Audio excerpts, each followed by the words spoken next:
live for the Praxis 5001 and 7001. And I'm going live on all of my socials really quickly, so just bear with me. I want to make sure we are live everywhere.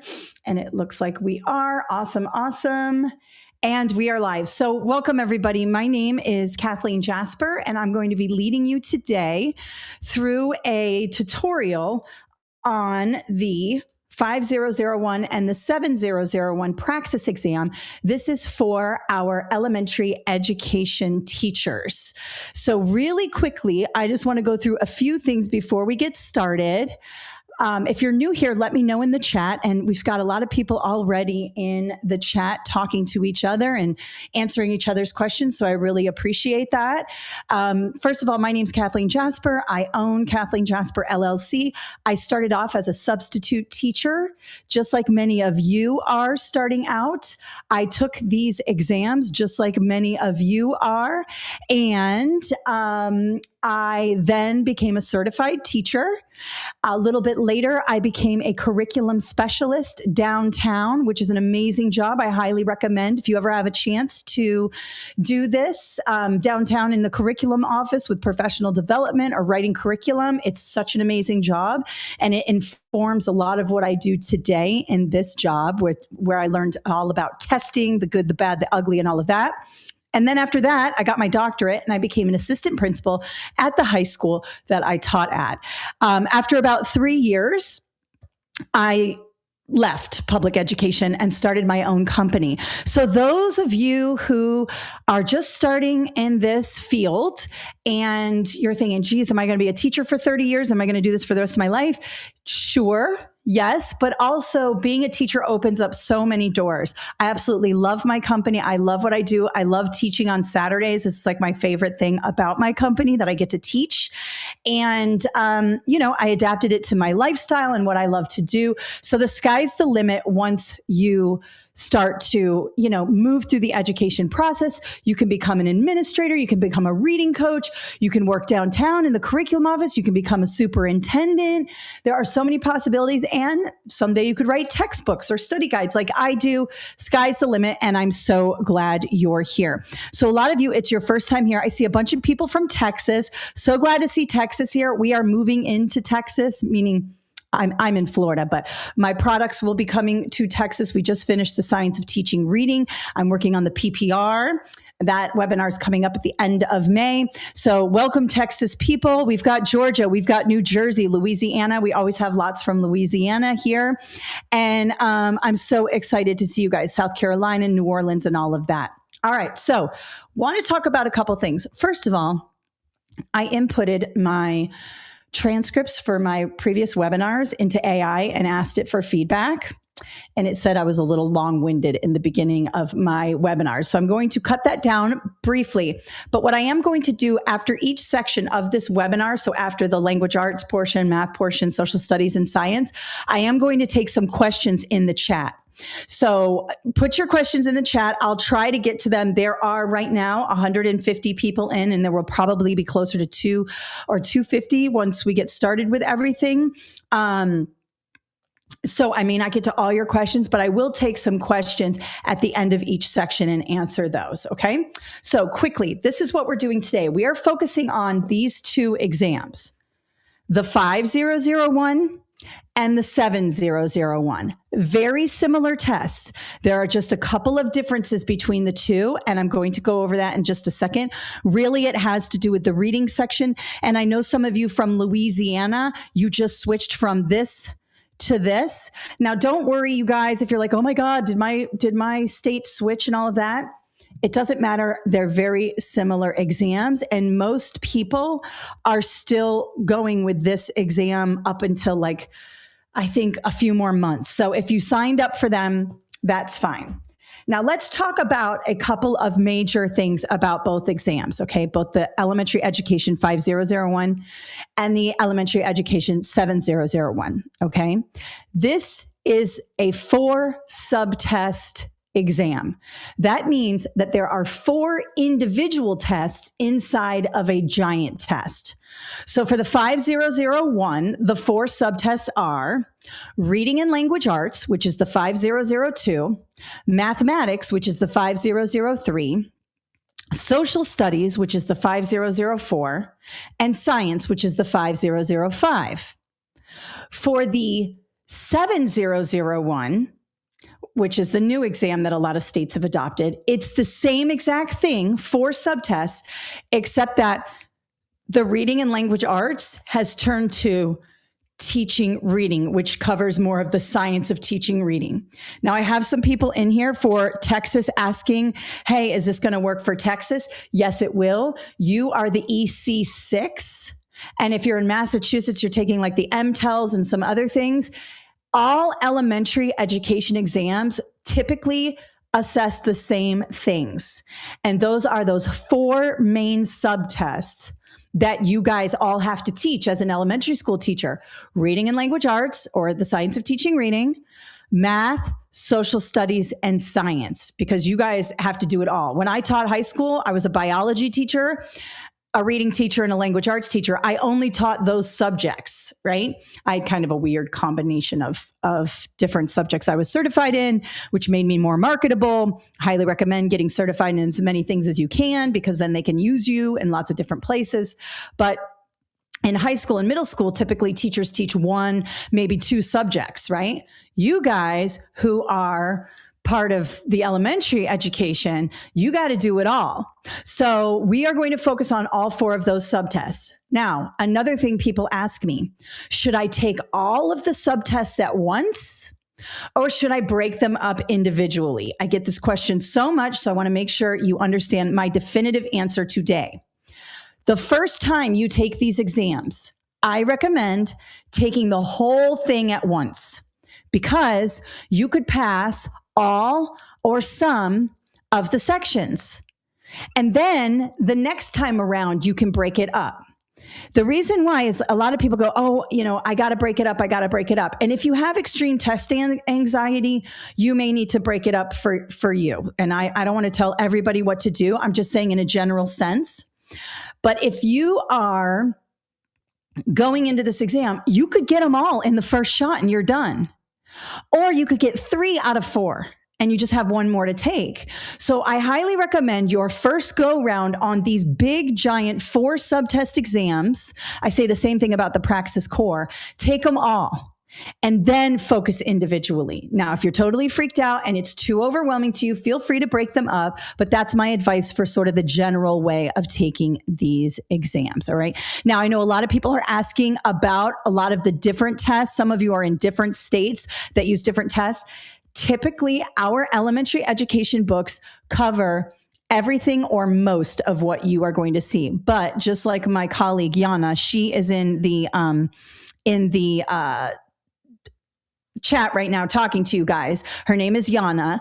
She's telling you to go to your specific state and figure this out. Now, couple things you can do. You can compare the blueprint and test specifications of all the different tests. You can also get some free practice test questions that way.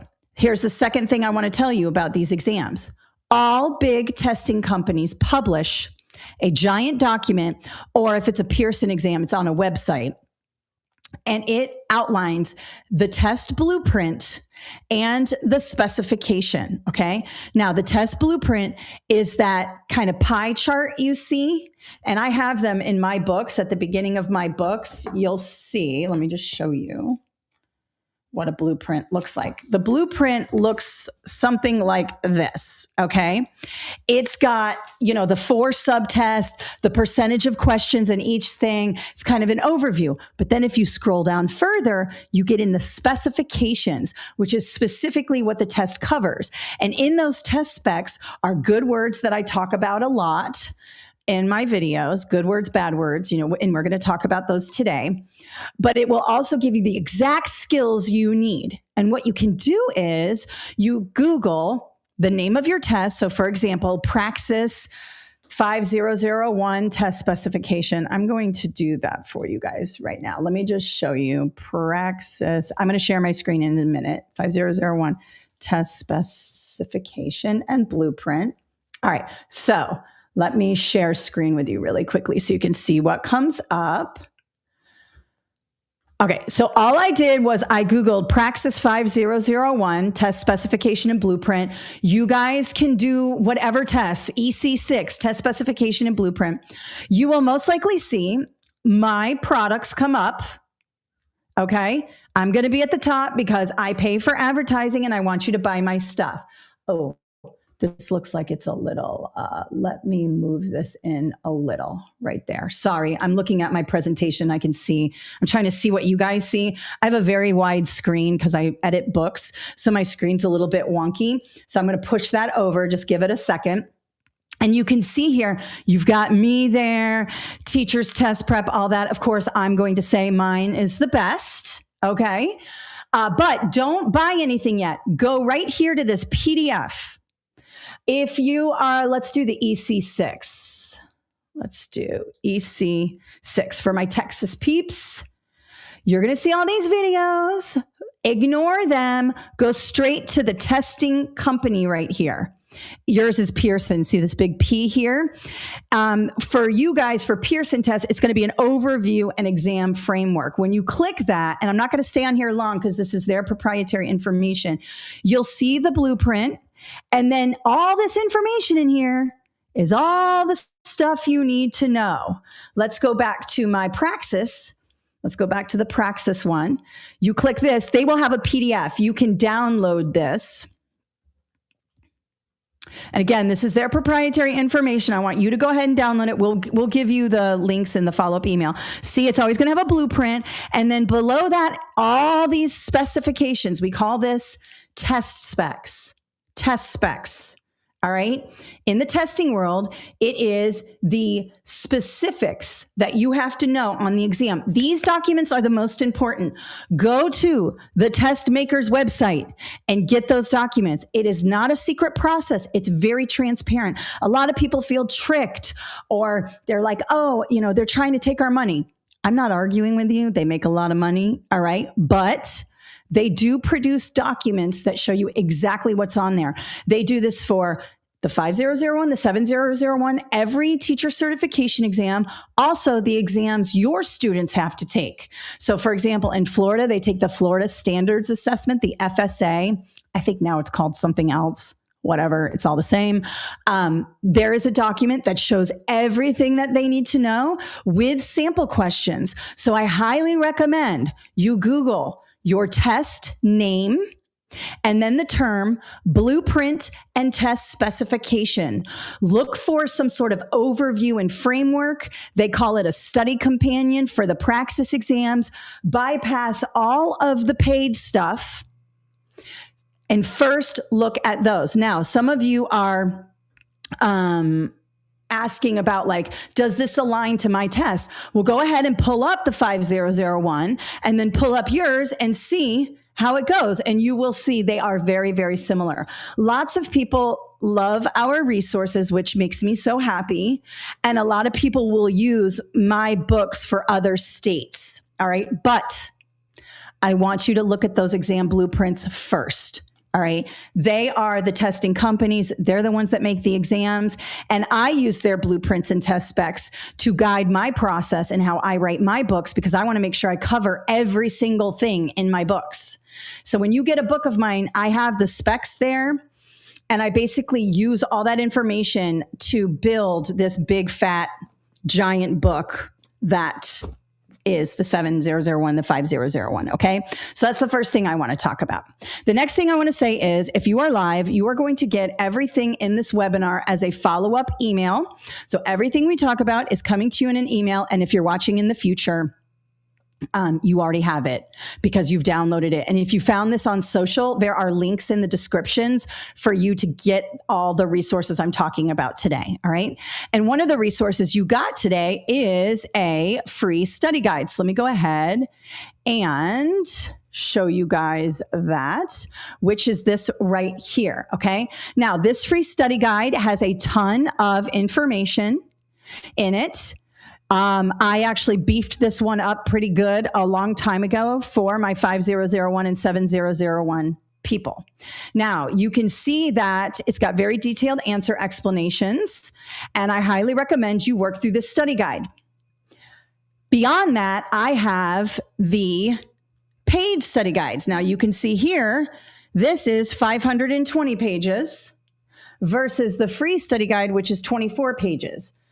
If you want more, we have study guides on our website, and I'm going to show you where to get that in just a minute. You probably received the links in the email and all of that, but these are much more, involved. It would take me 4 days to do a webinar on all of this. You can see we've got, practice test questions, very detailed answer explanations, very detailed, what's going on in terms of the overview and everything. In our study guides, we have, this is the 7001, we always have an overview of everything covered in the test specs, some example questions and things like that. And then at the end, let me go here. This one's a long one. We have a content review just for those specific questions. Let me zoom in. Oh, that's zooming in on the pages. Hold on. Let me zoom in here. Okay. So you can see, right? Just for that specific section. But then at the end of each section, so let me go back to here we go. So this is for the 7001. We have teaching reading, everything about teaching reading. Then we have these, practice problems for just each section, but then we have full practice tests at the end. All right. Full practice tests at the end here, which is going to mirror a lot of what you're going to see on the exam. Now, they're not exact questions. I don't know what questions you're going to get, right? We also have good words and bad words. This is very important. I'm going to talk a lot about this in the coming presentation. So just know that the bigger study guides, they are giant, 500 plus. These are a little different than the free. Now, you can use our free stuff. Plenty of people use our free stuff and they never buy a thing from us. And I am totally fine with that. I want our free stuff to be just as good as our paid stuff. But our paid stuff is like, it's bigger. Digital study guides are available on our website. And just quickly, I just want to let people know this very quickly. I just want to show you, we have so many things here. Digital study guides are available on the website. Okay, so you just click learn more. Physical study guides are available on Amazon. All right. The reason being is because we tried to do physical study guides on our website and it took months to get, not months, but it took a long time for people to get their books. Nobody does it like Amazon. And I understand people don't like Amazon. I get it, whatever. Some people don't like Amazon, but I will tell you that they always do our customers right. They have allowed me to publish my books at a reduced rate. They're good to authors. And so we use Amazon and it'll get there in 2 days. All right. So if you want a physical study guide, I recommend just clicking. It's right here. Let me share this. We've got it here, available on Amazon. But when you buy from our website, you get the digital. And you can use those offer codes that we have going for you for this webinar on the website. Now, I can't do an offer code on Amazon because I have to unpublish the book, reprice it. It's a whole mess. So they are full price on Amazon. One more thing. If you buy a used one here on Amazon for $27.99, it's going to have writing in it. All right. So I get emails. Hey, I bought a used study guide on Amazon and it has writing in it. That's a third party. I have no control over that. Okay. But let's talk free stuff because you're here for the free stuff. And that's total. Whoa. Oh, my earring just came out. Oh, I found it. Found the back. Please hold. Technical difficulties. There we go. The free stuff works. And I have a YouTube channel and all kinds of stuff. So if you are experiencing economic hardship right now, which a lot of people are, use my free stuff. I have tons of it. Okay. All right. Let's have and Yana just shared the offer code in the chat. We are also going to be giving away free study guides during this webinar if you're live, April 25th, 2025 at 10 a.m. So after our first section, we're going to give away a couple of study guides here for you. And you can tell us if you want the 7001 or the 5001, and we will send that to you via mail. So you can get a physical study guide if we draw your name, and there was a link to do that. All right. Now, again, I'm trying not to be too long-winded here. Let's go, because AI told me I was too long-winded. Let's go to, let me go here. Oh, it stopped sharing. Please hold. Damn it. Technical difficulty. Please hold. I've had some issues with my mirroring app. I have to find a new mirroring app because, there we go. Okay, we're back. We're back. Sorry about that. Now, this presentation, just want you to know, is available in black and white for those of you who are visually impaired, like for color blindness. Also, if you want a printer-friendly one, Yana's going to share the link in the chat right now. But if you're watching this in the future, you will be able to download that in the email and in the things. And it looks like we are not sharing here. Hang on 1 second, guys. Let me stop sharing. I wonder why this is not working. Give me 1 more second here.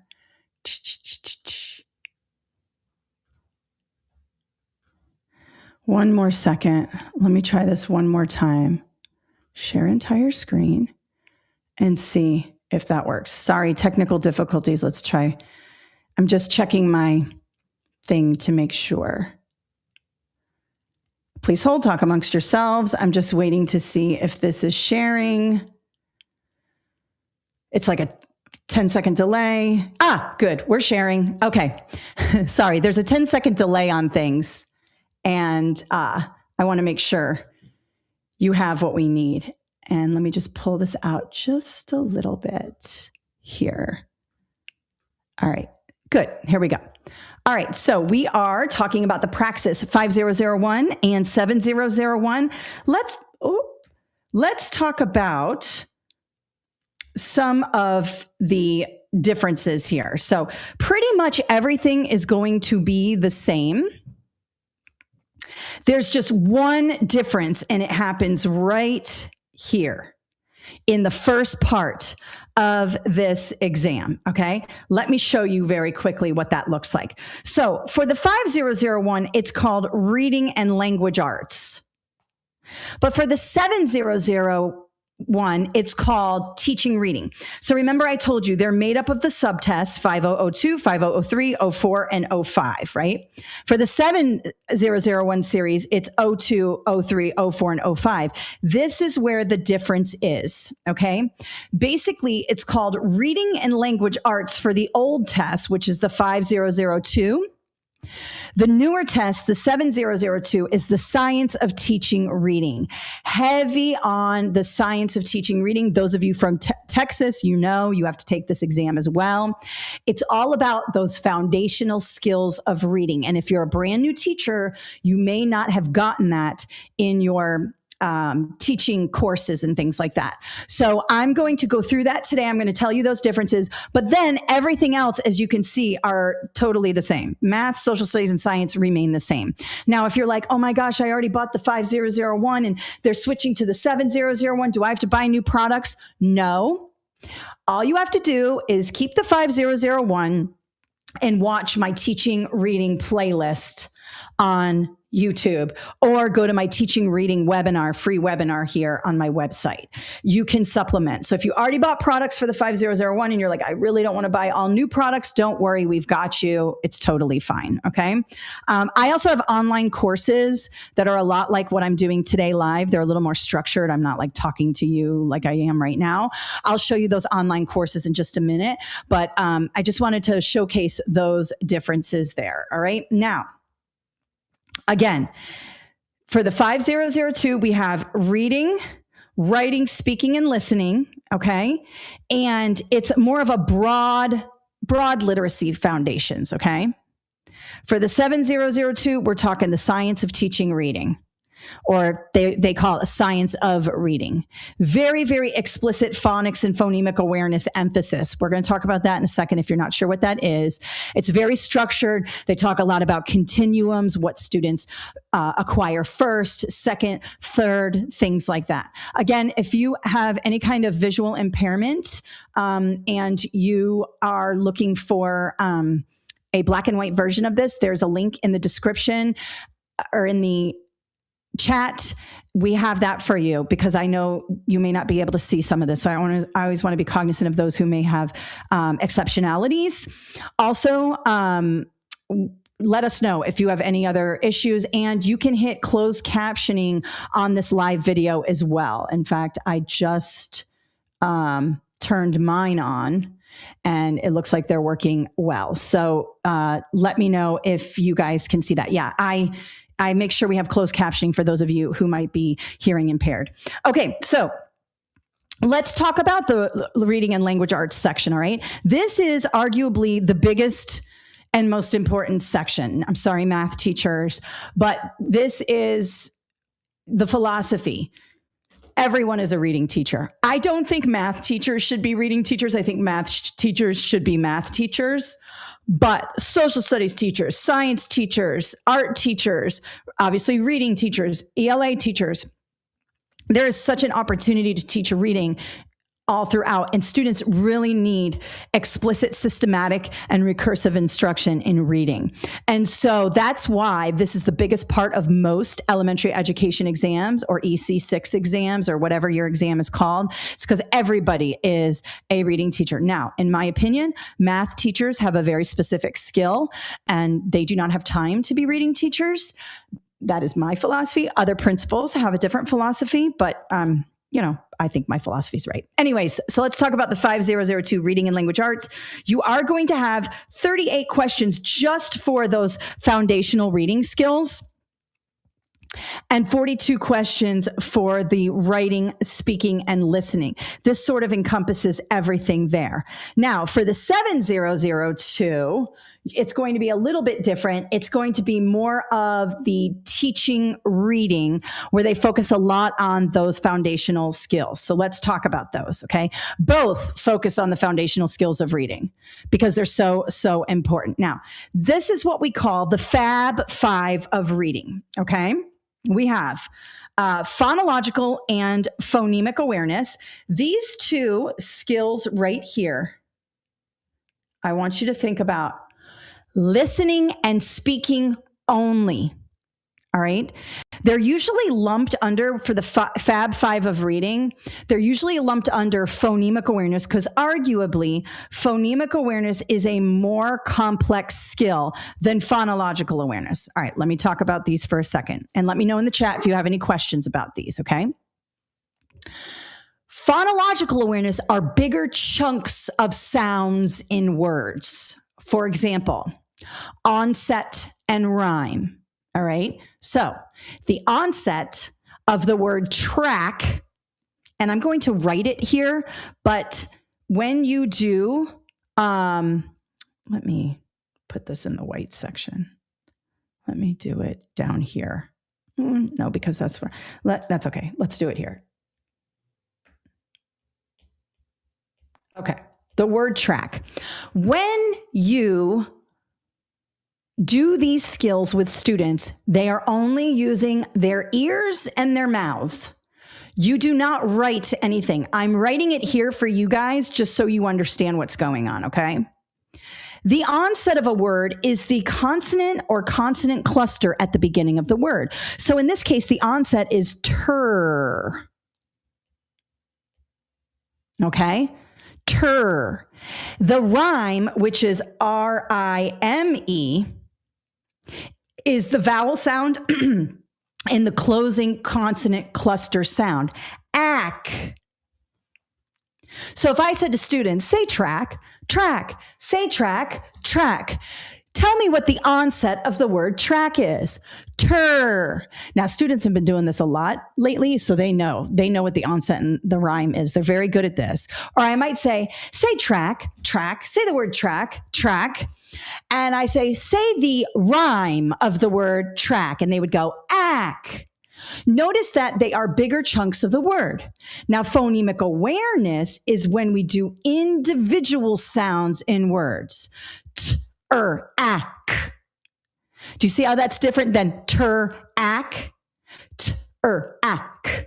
So you need to understand those small nuances, but here's the thing for the test you really need to know. Sounds only for phonological and phonemic awareness. Sounds only, guys. If there's any writing or looking at the word or saying like decoding or encoding, that is not phonological or phonemic awareness. That is phonics, okay? The next progression up, okay? So phonological and phonemic awareness are down here at the bottom. Then we move to a more complex skill, phonics. Now, let's have a look at this word track. Maybe I should do it in white. Let's see what it looks like in white. Oh yeah, much better. Okay. All right, so let's have a look at the word track from a phonics perspective. Now, if you were doing phonics, you would look at the word, okay? So you might talk to students about this consonant cluster or a blend, tur, right? You might talk about this C and the K together, which is a digraph, two consonants put together to make one sound, k, right? Or like ch, the C and the H together, ch, that's a digraph. You might also talk about how this vowel is short because it's smushed between a bunch of consonants. There's no silent E at the end. That is called decoding a word. There are codes in this word, and determining where the codes are placed and how they affect other things. Notice that this vowel sound of A is affected by the T and the R and the C and the K around it, right? If it was this word instead,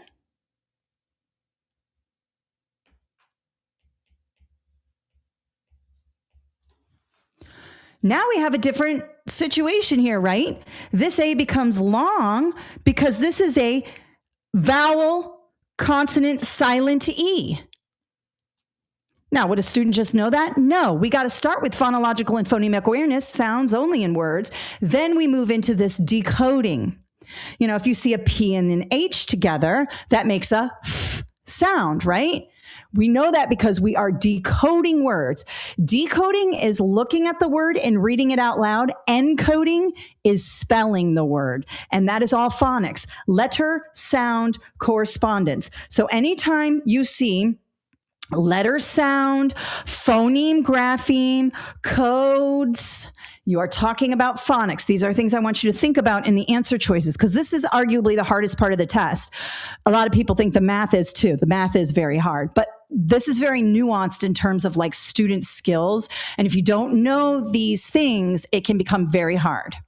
Then we move into fluency. Fluency is considered the bridge between these foundational skills, phonological awareness, phonemic awareness, and phonics, and to the meaning-based skills with vocabulary and comprehension.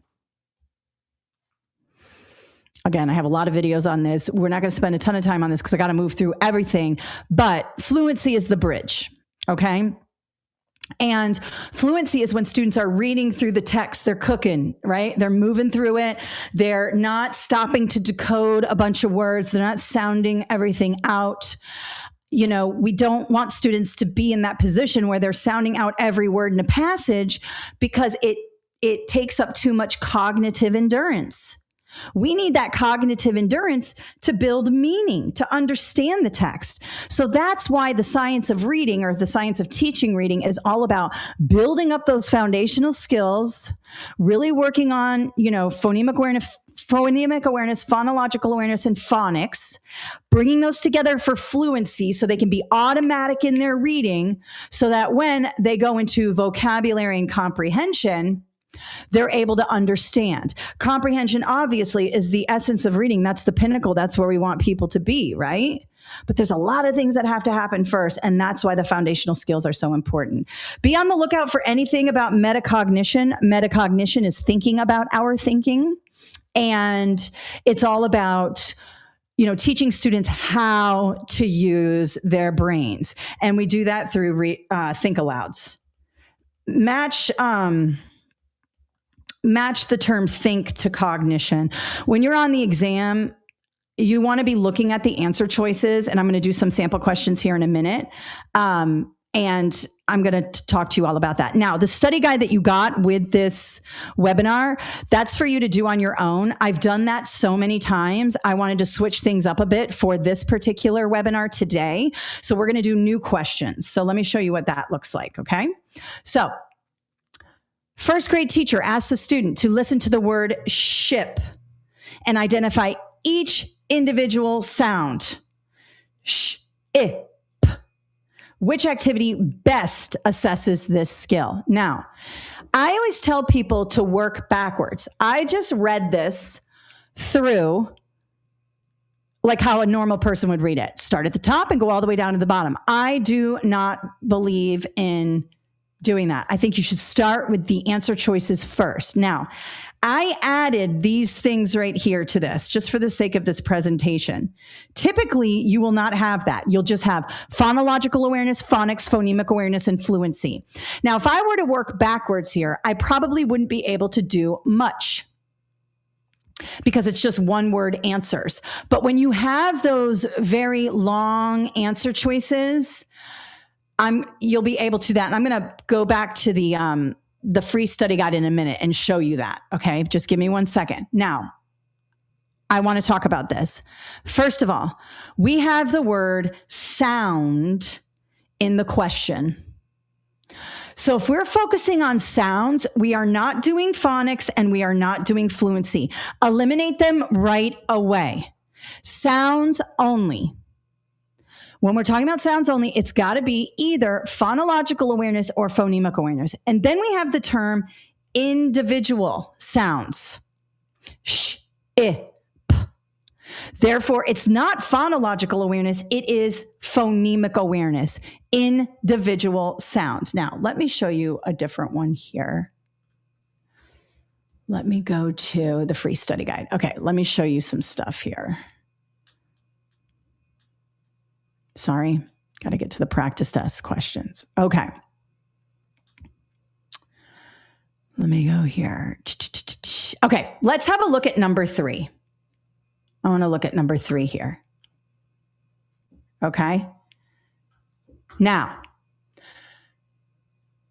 what I would do in this situation is I would look at A, we have phonemic awareness. B, decoding. C, phonics. D, structural analysis.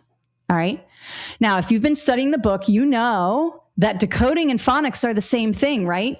If I'm working backwards to think like a test maker, not a test taker, you'll hear me say that all the time. Notice that B and C are the same answer.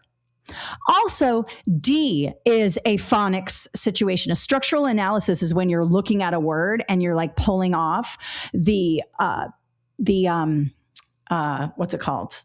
The prefix, suffix, root, things like that. You're actually looking at the word. So this is what we call a 3-to-1 strategy, where 3 of the answer choices are correct and 3 of the answer choices are the same and 1 stands out. And typically the one that stands out is the correct answer. This is just some test taking strategies. You can teach this to your students. I've been studying these exams for the last 10 years. Happens all the time, right? So right away, I'm getting rid of B, C, and D, and I got A, and I have the right answer before I even look at the question. That's why I always say, think like a test maker and go to the answer choices first. Now, I want you to check your work. I don't want you to just move on. But A is the answer, phonemic awareness. And you can see by those bullets continuing to work backwards. Let's zoom in a little bit more here. We have teach students to break words by individual sounds. Teach students to focus on sounds. All right. So The only one here that talks about sounds is phonemic awareness. Decoding phonics and structural analysis is all about letter sound correspondence and looking at the actual word. But notice, I got that before I even looked at the question. All right. So when you are looking at these this presentation and also your test, start with the answer choices first, especially when it's a big scenario type question, because typically those you'll be able to, see patterns and all of that. Now, I've been doing this for a long time. Let me know in the chat if you think working backwards has worked for you. It certainly worked for me. But if that makes you nervous and you like to start with the top and move all the way to the bottom, that's fine. But I highly recommend you work backwards, and you can work backwards on the math, the social studies, the science, everything. All right. Now, the next part of the reading for the 5002 and the 7002 is all about informational and literary text. Here's the thing you need to know about both of them. They are both very, very important. When you see answer choices that talk about a balanced literacy approach, where you are using both informational and literary text, some people say that's not what a balanced literacy approach is. Some people say a balanced literacy approach is using foundational skills and, whole language. When I talk about balanced literacy, when it comes to the books you're choosing, I'm like, balance your library. Okay.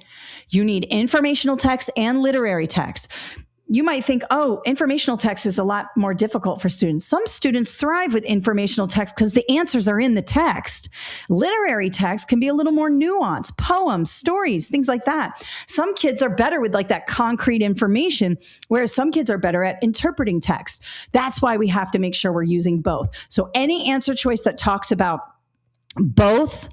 using both information and literary text, or taking two texts and sort of comparing them, always a good answer. All right. Text structure. That's where we teach students how to read, right? If we're in some informational text and we see that it's a cause and effect, we want to sort of zero in on that. We want to teach students how to use those text features, comparing multiple texts.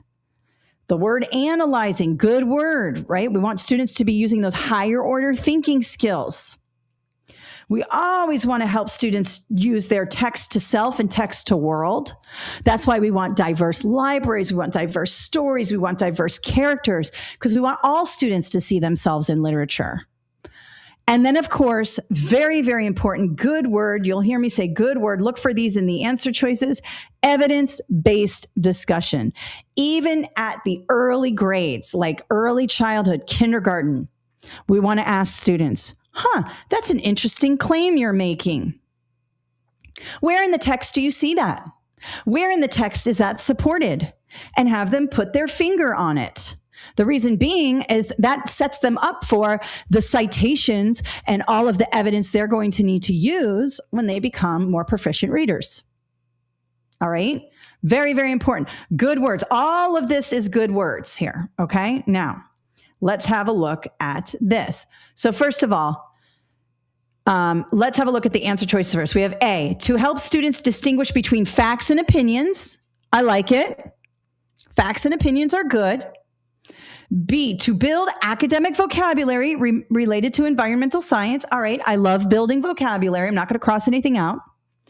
C, to practice using evidence from multiple sources to support an argumentative essay. All right, evidence, good word. To compare how authors' purpose and text types shape presentation of the same topic. Now, the two that I would be mostly zeroing in on here, and I know I've got it highlighted here, but authors' purpose and evidence are good words in the answer choices. So I would probably be zeroing in on C and D, just sort of getting a view on what we're trying to look at here. Okay.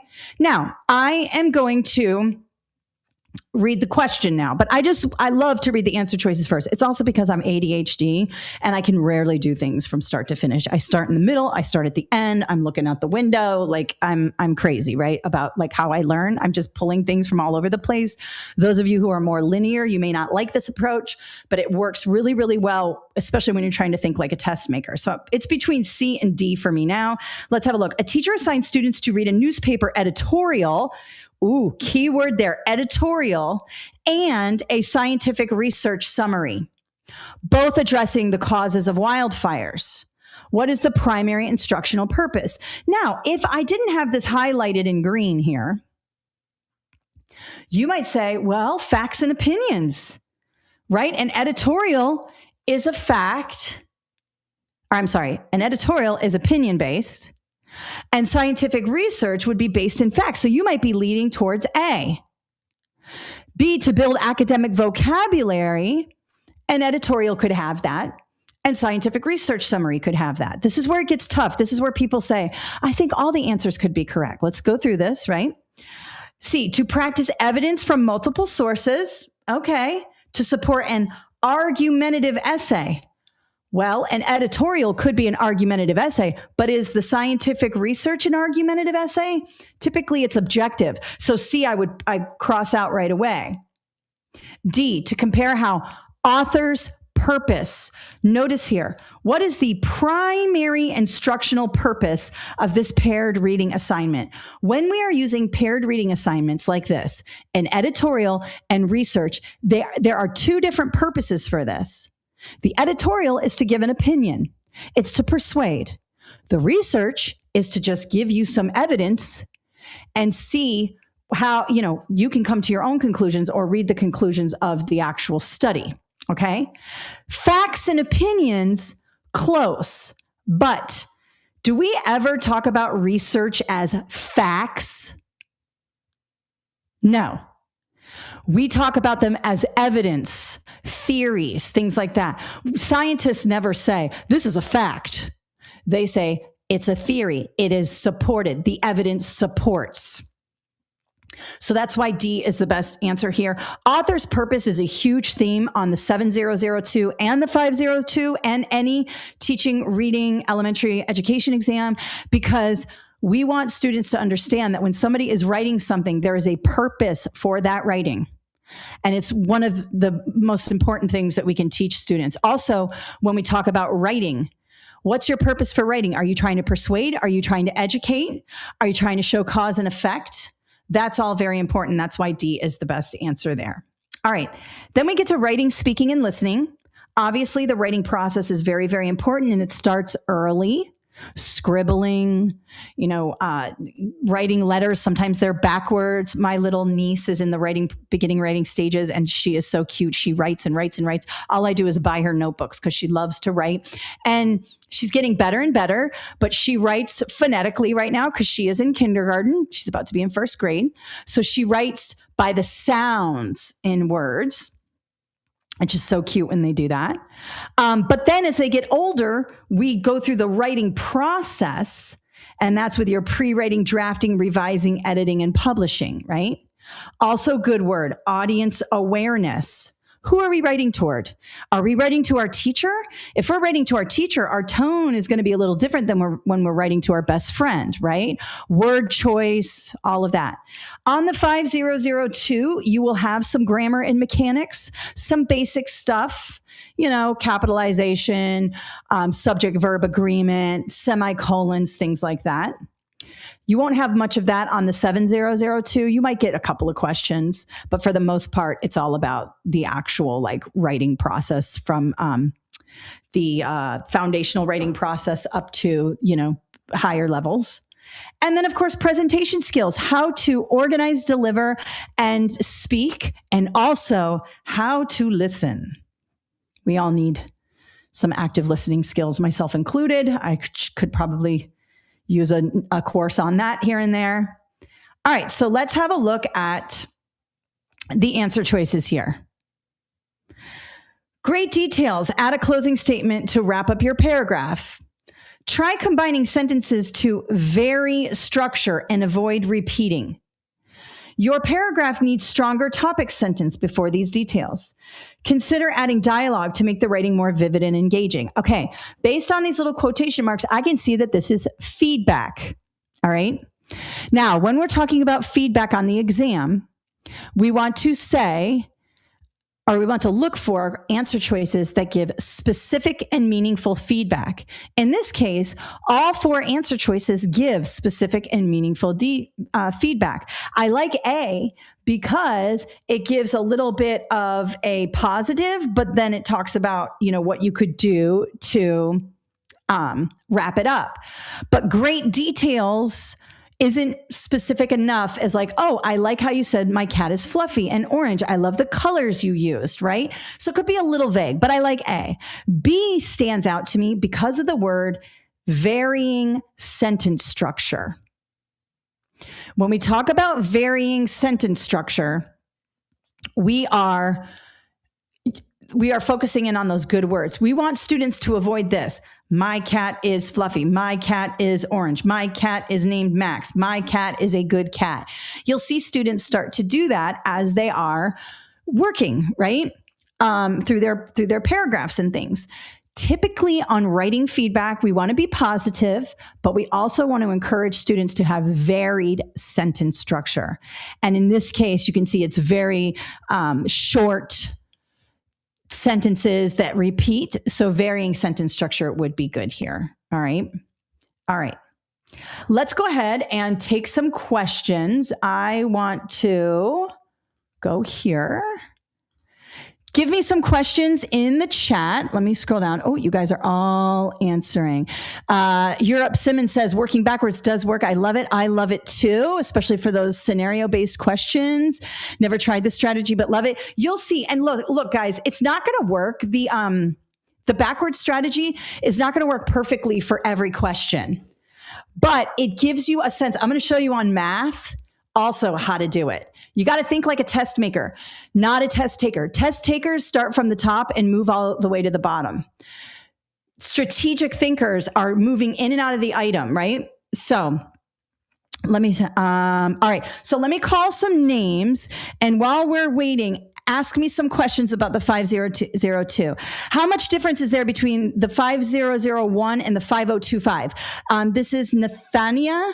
The 5001 is an elementary education exam, and the 5025 is a early childhood exam. There's a lot of overlap. And don't buy both books. You don't need both books. If you're taking the 5025, I would recommend getting that book. But if you're taking both, you want to get certified in both, and you might want to buy both. The 5025, the early childhood, has a section on fine arts, PE, and health, because you might also be the PE teacher. You might also be the art teacher if you're early childhood. Okay. Ariel, is the phonics and phonemic awareness? Oh, it's the phonics and phonemic awareness tearing me up. Okay. Phonics. Remember, this is how I remember it because I grew up in the 80s. Hooked on Phonics worked for, or no, that was Sweet Pickle. Sweet Pickle worked for me. Phonics instruction is when we were breaking down the words. Phonics, all right? You're looking at the words. Letter sound correspondence. Phonemic awareness. Phoneme is a sound. So if you see phonemic awareness, that means you have sound awareness. Okay. Phonological also is sound. Phonological. I know phonics has the word fawn in it as well. Okay. But phonics is letter sound correspondence. Letter. You're looking at a letter and you're listening, you're applying a sound to it. You're decoding it. Okay. What I would do is just make sure you know that phonological and phonemic awareness, and the term awareness is usually attached to it. That is sounds only. Okay. And I have a lot of videos on this, Ariel, and I also have an online course. I'll show you where to get it in just a second. I really break it down for you. But phonemes are sounds, and that'll help you. All right, let me go up here. I'm trying to find. Okay, there we go. If I win the book, I will know today. Yes, you will know today. You will know right now if you win the book. Today's format has been better for me. Good, good, good. Why preschool teachers do elementary praxis tests? I'm not sure. You have to find out from your state. Every state is different, you guys. So your state determines what you're supposed to take. Education is left to the states. Working backwards is a huge help when taking the math test. Yes, Gina, I'm going to show about that. It's been helping with algebra 1 and 2 for the past 2 years. Awesome. Ugh, algebra 2. My daughter's really struggling with algebra 2. She hates it. She's in high school. She just has to get through the end of this year. Awesome. I worked out the math problem set, only one step problem. I had to go through many problems. Okay. We'll talk about math in a second. In Colorado, 5001, 2, 3, and 4 are all the same exam. Oh, so they combine them, Dawn? It's one test? You sure? It's not separated out by subtests? Okay. Let me know, Dawn. But even so, same stuff. All right, I'm starting with certification for early childhood, but I have to add the 5001. Yeah, you might want to add the 5001 so you're more marketable to get a job. Quick tip. If you only get certified in early childhood, you might interview with a principal who needs a second grade teacher, or a third grade teacher. So it is better to be certified in lots of things, just for your own marketability. Okay. You also want to go up to grade 5. Yes. And you know what? You might want to say, one day you might say, I want to do middle school. I want to do high school. You never know where you're going to want to go. So it's always good to be open to that. Good job, Nathania. Rosemary, I cannot get the difference between phonemic awareness and phonological awareness. Okay.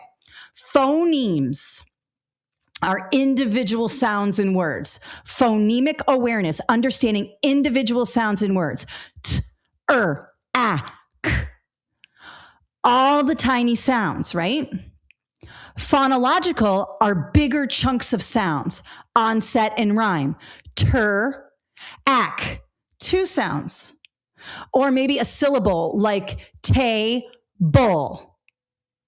Breaking it up by syllable sounds, not by looking at the syllables, by syllable sounds. If I were to break up table by phoneme, individual sounds, phonemic awareness, it would be t-a-b-o. Do you see how that works?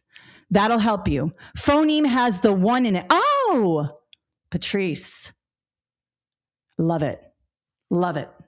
Phoneme has 1 in it. I've been doing this a long time and I didn't know that. That is going in my videos. Thank you so much. I will be sure to credit you. Awesome. Would you recommend breaking the 501 down and take each part separately? I did address this at the beginning, Bree. Let me just tell you, if you're taking it for the first time, take the whole thing because you could get all or some sections of the exam and then you're done. Or you might only have 1 or 2. Then I would take them individually if you're not successful. And here's the thing, guys. You may not get you might have to take this test more than once. It's a huge exam. You are not a failure because you had to take it more than once. Okay. It's okay. Is the 5001 the same as the 060 in Florida? It is the elementary ed in Florida. It's very similar. Yes. Okay. Think about how you hear on a phone. Good. You guys are helping each other. Which book do I need for the Texas EC6? For now, I would go with the 7001. I hope to have an EC6 soon, but if you like our products and you like what we're doing here, I would go with this book, but I would check and make sure, you're getting everything you need. I think the EC6 has the early childhood component. So it's got that fine arts, PE and stuff like that. Sweet pickle. I know. I remember that. Remember that from the 80s? The math exam is extremely difficult. We're doing that now. Foundation of Reading is its own exam. Yes, it is. But the 7001 has the Praxis teaching reading. This first part here is the teaching reading, and it's a lot like the Foundations of Reading. Just a real quick tip. Foundations of Reading, Science of Teaching Reading, the 190, 890, and the Praxis teaching reading, and the Florida reading exam, they're all the same. They cover the same stuff, just in a different order, but it's all the same stuff. I had a bad experience with the Praxis test. I registered for the test under my maiden name, so they would not let me take the test. I lost my money. It was so sad. Yeah, Abigail, you could write them and let them know. It might take a while. I'm in Ohio. I'm taking the Praxis Core.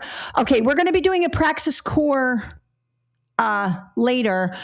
in the month or next month. So be on the lookout for that. I only have to take the writing 5723. I've passed all the others. See, Amber, that's a good reason to take the whole thing at once because you only have one to go. We're doing a Praxis core later on. I take social studies on Thursday. We're going through social studies. Does Virginia use the 7001? I'm not sure. I'd have to look. Every state has a different exam. Okay. Which book for the EC6 math portion? You could use our 5003 for the EC6 math. All right, let's go here. I'll get up to grade 3 phone. You guys are good. Okay, let's do our... Oh, Melissa, I passed the Fort test on my first try using your book. Got a 363 out of 300. Awesome. Really good. Then you will have an easy time with the 5002 if you're taking the 5001. You'll be good on that. All right. But you might need to work on the math a little bit because that's a little harder for my reading people. Okay. Okay. Just want to, if I have to take the 5205, do I need the 7001? Ariel, here's a good question. Those of you who are taking the 7001, I believe in a lot of states that replaces the you might be in a state, let me know what state you're in, Ariel. You may have had to take the 5901 and the teaching reading. That's an old exam that didn't have the reading. And you had to add the reading. The 7001 covers the 5205 because that's the 5205 is the exact test in the front of the 7001. The specs are identical. They basically took the teaching reading and put it at the top of the 7001. So I would check with your state. Check with your state. Virginia is 5001. Thank you, Annette. Appreciate it. All right. Okay. All right. Let me read you guys some names we have drawn here. All right. We've got Europe Simmons, Amanda Woolen, and Kaylee Corning. You guys are the first 3 to win a book. Let me know. Let us know in the chat if you're here. So that is going to be Europe Simmons, Amanda Woolen, and Kaylee Corning. You guys are in the chat. Let me know if you are in the chat, and we will figure out what book to send you. You can ask for the 7001 or the 5001. Chris is asking, what book should I buy for the 5014? Let me just check the 5014. I think it's our 5001. It's very similar. Let me just look at this one. Praxis 5014 Study Companion. Are you sure it's the 5014? Yeah. It's the same, but here's the thing about the 5014. Now I know they're going to have a lot of scenario questions. I think you should purchase our 5006 book for that, because that has a lot of a lot of scenarios in it. The 5014 is heavy on scenario questions, especially for the math. You might also want to do the 7811 book. Those are very scenario heavy. I would go with the 7811 book. That is more closely aligned to the 5014. In fact, I was just going to publish it as a 5014 book, but that will help you, okay? You're not just going to get these. You're going to see in a minute when I do the math, the social studies and science for the 5001 and the 7001, it's just content, like knowing the math, knowing the social studies, knowing the science. For your exam, the 5014, the 7811, all of that, that's going to be more scenario-based questions. So if you're taking the 5014, that is the social studies portion, or is it the whole thing? Let me know. Let me see here. Let me know if you're just taking the social studies portion or the whole thing. If it's the whole thing, get the 7811. If it's just the 5014, do the 7815, I think, the social studies. Okay. We got everybody in here? All right. Looks like you guys are good. Talk to Yana in the... talk to Yana. She'll get you all set up. All right, let's talk math now. Let's go with the math. And I'm going to give away some more books. So don't worry, guys. If you are still here and you want a book, We will be calling more names in just a second. I've just got to share my screen again because it turned off. Hold on. All right. We are going to, this is going to be the 5003 and the 7003. Now, I did a webinar recently for math skills for test takers. Okay. It's on my, what's it called? It's on my website. I'm going to show you in a minute. But, I'm only going to do a little bit of math here, and I'm going to show you how to work backwards and things like that. But I'm just making this a little bigger. I want to make sure you understand that the math is hard on the elementary ed. And anyone who's like, oh, it's elementary math, how can it be that hard? Well, have them take it, and they'll see how hard it is. The coordinate plane is on there, geometry, it's crazy. Now, if you're taking the 7003, or the 5003, they're essentially the same thing. I'm just trying to make this fill my screen for you guys. So my sensitive people are not like, it's throwing me off. All right. So it filled the screen there. Okay. So same test. Nothing changed with the 7003 here. All right. All right. Let's go in and let me talk to you about the actual structure. First off, all math tests look like this. You're always going to have numbers and operations, which really moves through the whole exam. Numbers and operations are things like PEMDAS, decimals, place value. Sometimes it's called number sense, but every math exam has this. Then the second part is algebraic thinking, and every math exam has an algebraic thinking. And then for elementary exams, they combine geometry, measurement data, probability, and stats together. Now, if you're taking a middle school math test, they will break these up. It'll be like geometry and then measurement data, probability, and stats. When you get into high school, they'll break it down even more. But all math exams cover these three major skill categories. Now you can see that the biggest portion is here for numbers and operations, but they're all getting covered here. So let's talk about what numbers and operations are. And I highly recommend, if you're looking for more questions, use AI. I have a ton. I have so many math. The math practice test in here is huge. Okay. But you might need more. And you got to really work on the skills. You can't just do practice tests over and over again. If you're struggling with PEMDAS, you're going to struggle with it, whether you do 100 practice tests or one practice test. Now, with math, repetition really does help. But we want to make sure we understand those skills. So for numbers and operations, we're going to talk place value, understanding position. You might have scientific notation, if it's like 10 to the negative third or multiplying by 10 to the fifth, those types of things. Moving the decimal based on, if you multiply by 10 or you divide by 100, things like that. Want to review that. Order of operations, PEMDAS, very, very important. Exponents, fractions, decimals, and percents, and proportions. Proportions is a theme throughout the math exam. All right. You're going to see it a lot all over the math exam. Let's have a look at this one here. Now, I still work backwards on the math. Why? Well, as you can see here, A, B, C, and D are all whole numbers. And the reason why that's important is because those of you who are, a little math scared, and I hate to say this because all people are math people. Okay. Everybody can be a math person. It's just that you might have had more success in English language arts. So you think, oh, I'm an English person, not a math person. Not true. We can all be a math person. But if you're someone who kind of struggles in math and you start going around and around, you are going to, perhaps you get a decimal or a weird number, you're on the wrong track. So I always like to look at my answer choices first on a math test. Also, and I've done this a million times, especially on a computer test where like the answer choices are sorted to the side, right? And you've got the prompt on another side. Sometimes the answer choices will be equations. All you have to do is choose the equation. And I didn't look, and I'm trying to solve it, and there is no solving it. I'm going around and around in a circle when really you just have to choose the equation. So I always say, check your answer choices first. Typically, they'll go from smallest to largest or largest to smallest.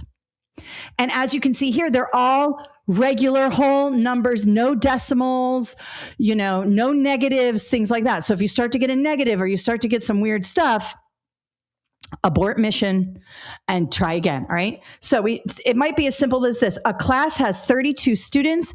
On Monday, 25% were absent. How many students are present? This is classic.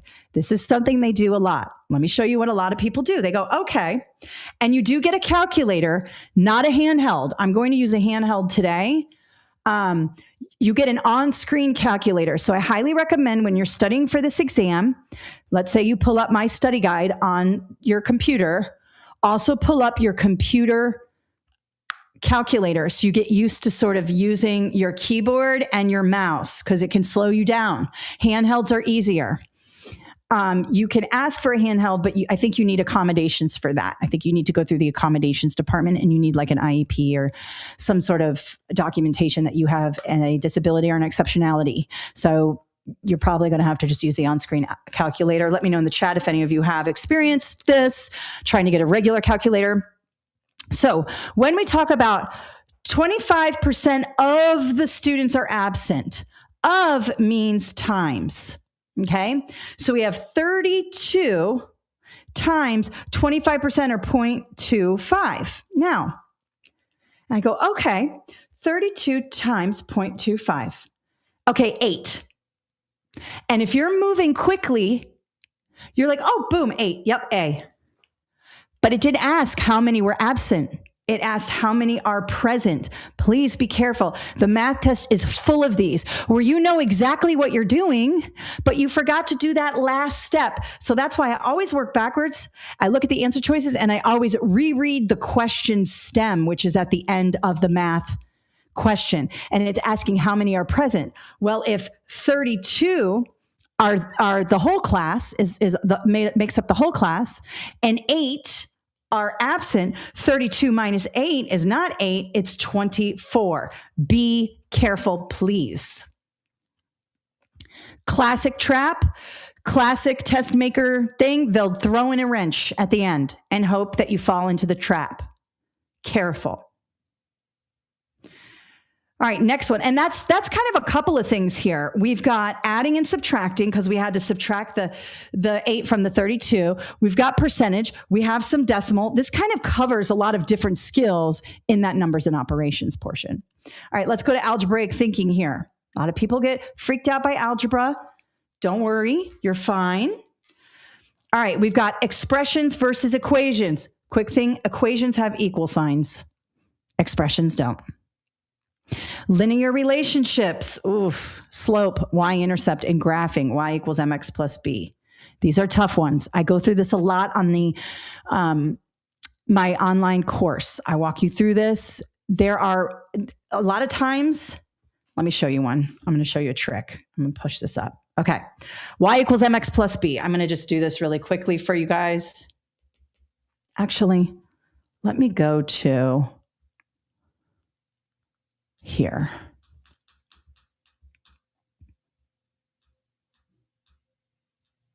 Do I have it here? Sorry, let me check. I want to see if I have a algebraic thinking. I don't have it here. Okay, I'm going to draw it then. I thought I had it in there. Okay, let's say you have a question about y equals mx plus b, all right? And you've got a graph, and maybe it's a scatter plot graph, and it's like this. This is really bad, okay? So just letting you know, this is like a terrible drawing here, okay? So you've got a graph here, and your answer choices are something like, oh, geez, let me just go A, B, C, D. And it's like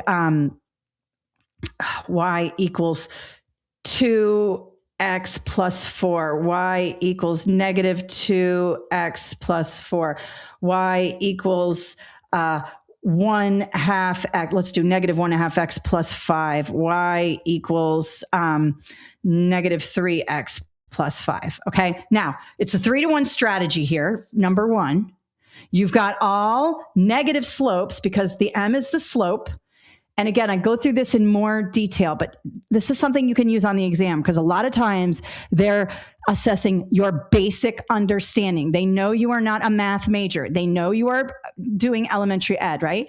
Notice that this scatter plot, which way is the slope going? Up, positive. If this were your bank account, this would be good, right? This would be in a positive direction. You'd be like, okay, cool. There's money coming in. If it goes down this way, bad, negative. We don't want that in our bank account, right? But in this case, it is going in a positive direction. The scatter plot. Oops, sorry. Okay.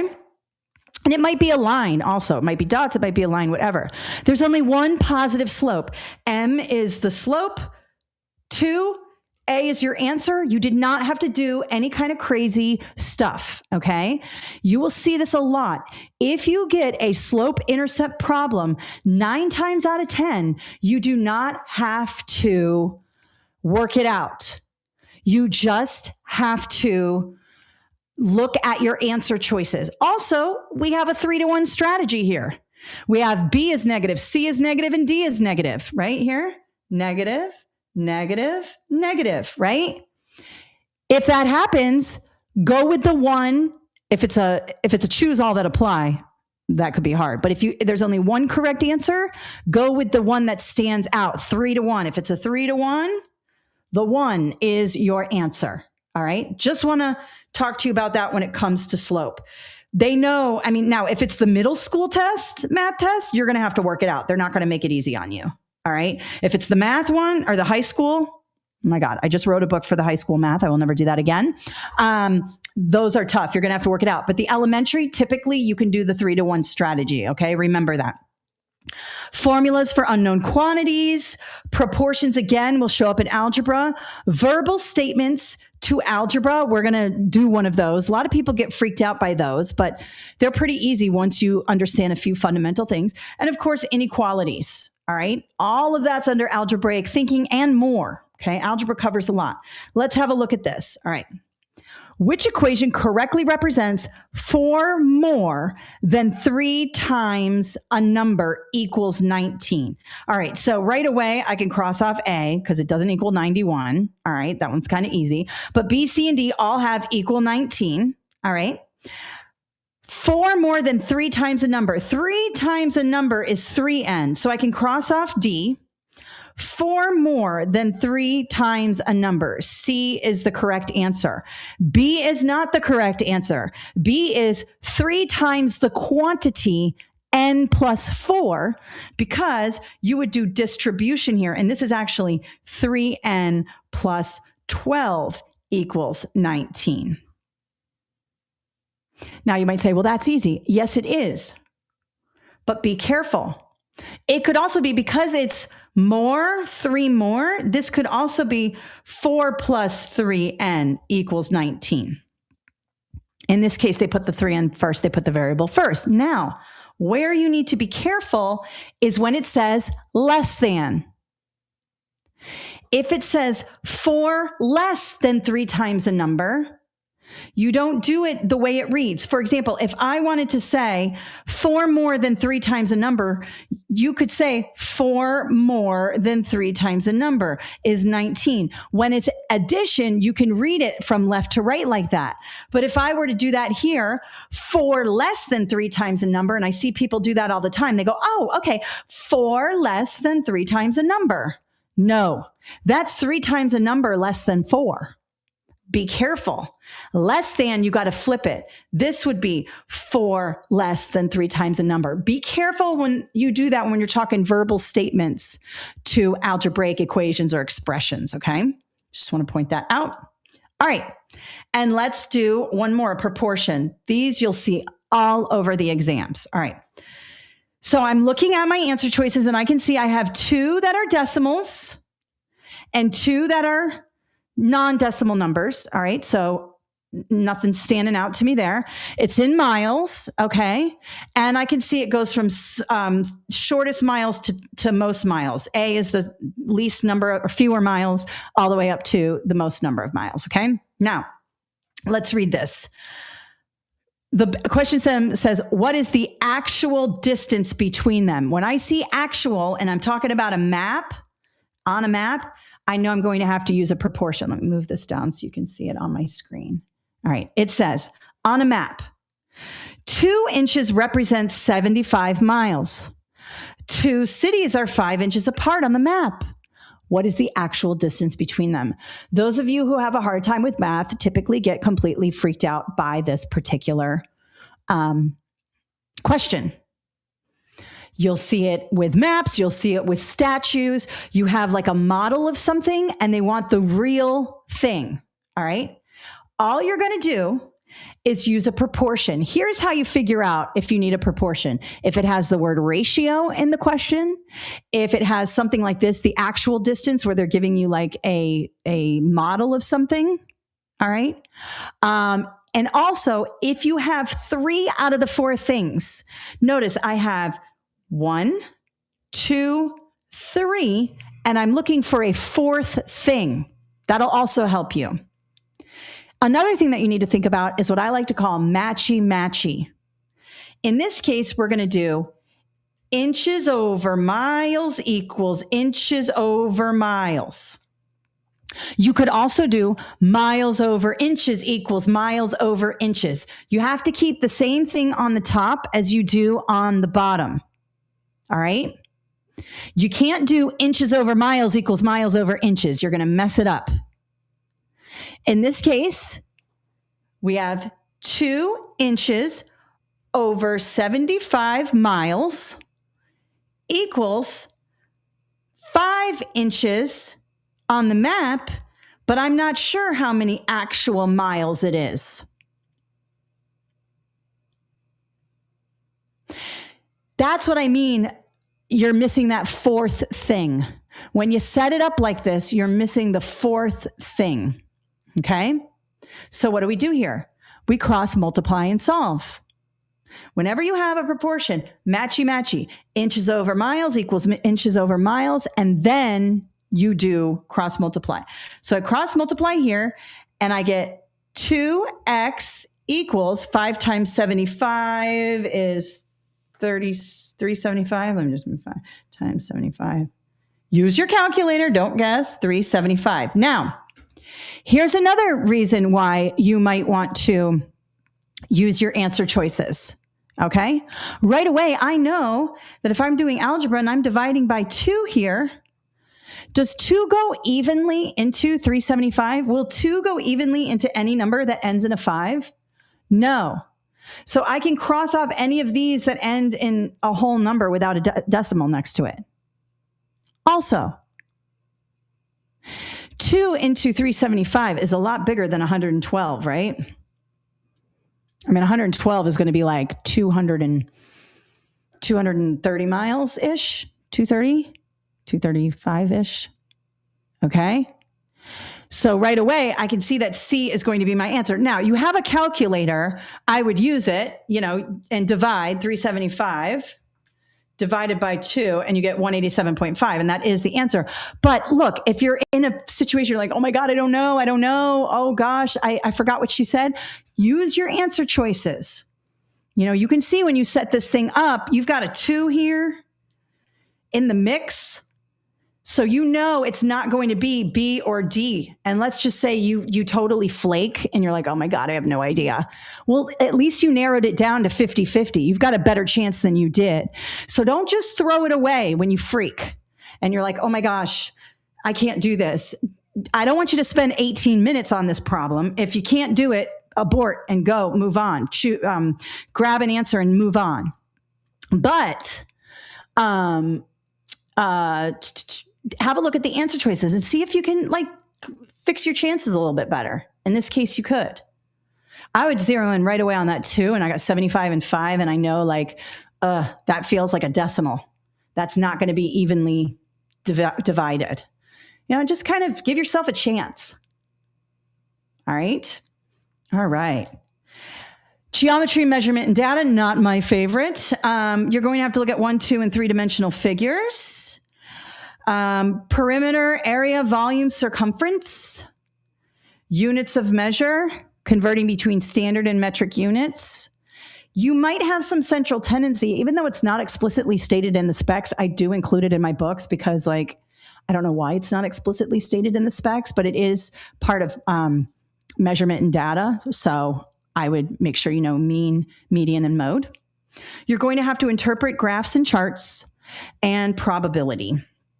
All right, let's have a look at what's going on here. All right, so we've got a circular garden has a radius of 7 feet. Which expression correctly calculates its area? Okay, now this should say which equation, because it has an equal sign. So I would change that in my presentation. I apologize. So we have use pi equals 3.14. Now you might go, oh my gosh, I have no idea. First of all, you get a formula sheet. It's an on-screen formula sheet. Whenever you're given anything about circles, go to your formula sheet, because 9 times out of 10, you can figure it out.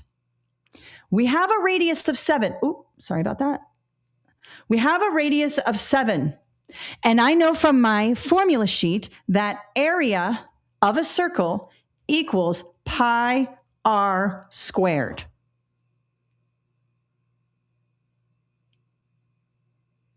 So what's the radius? 7. R squared, 7 squared. There's only one answer that has 7 squared on it. Also, they give you the pi is 3.14. So pi 3.14 times 7 squared, d. Again, don't just throw out the problem and not try because you're like, I hate circles. They know you are not a math major.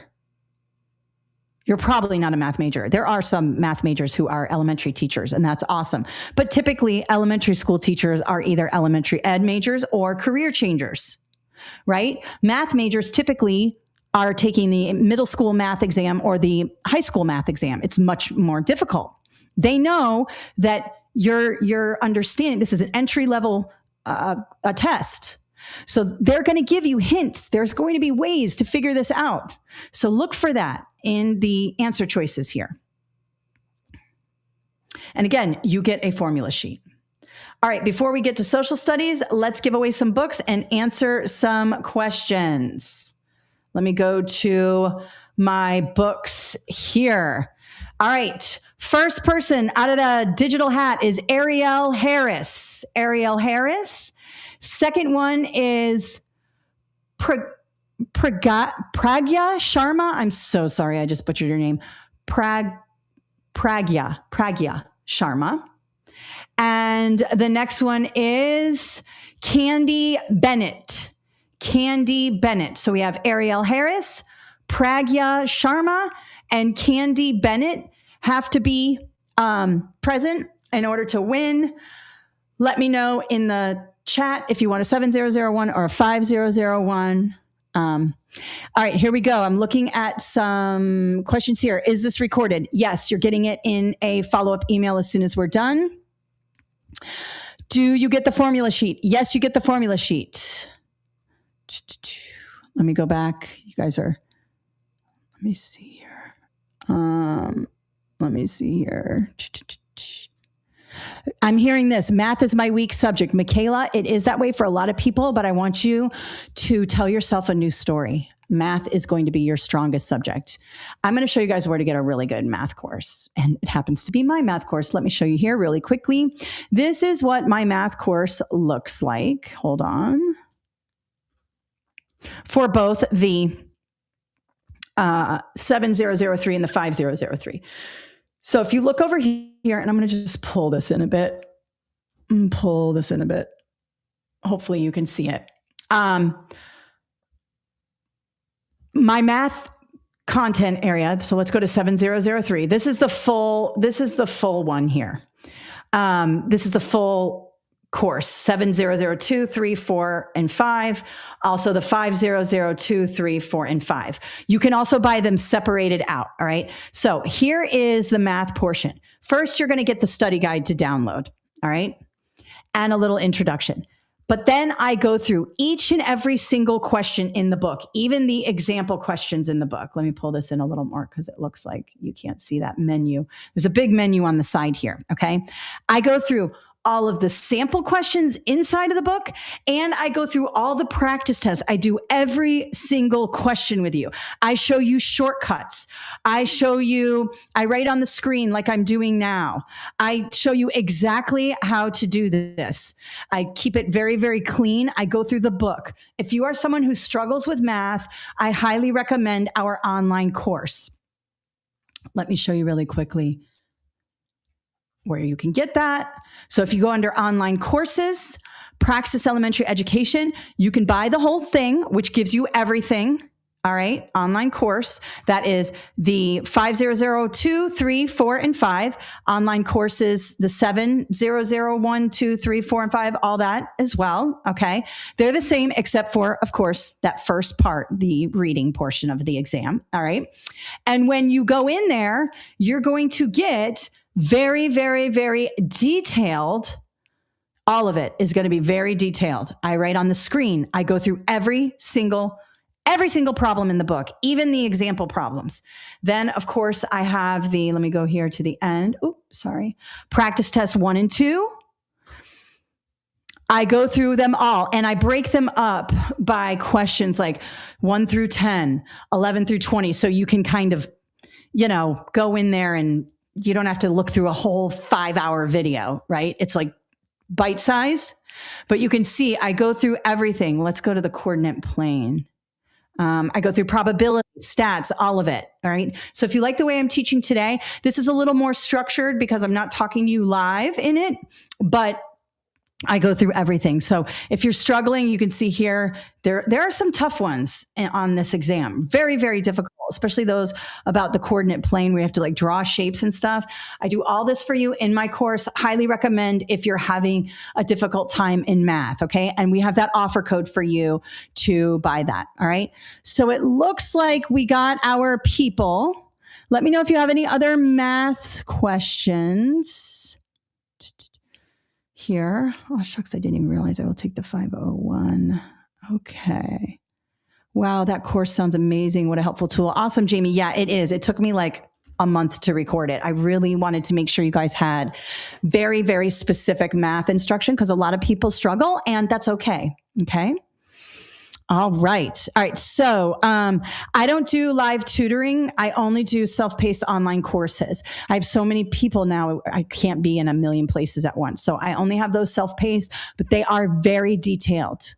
And you can go through them one question at a time. You can skip ahead. You can do it. All of that. Candy, your name was said? Yeah, Candy Bennett. Candy Bennett, you won, Candy B. So let us know what book you need. Okay.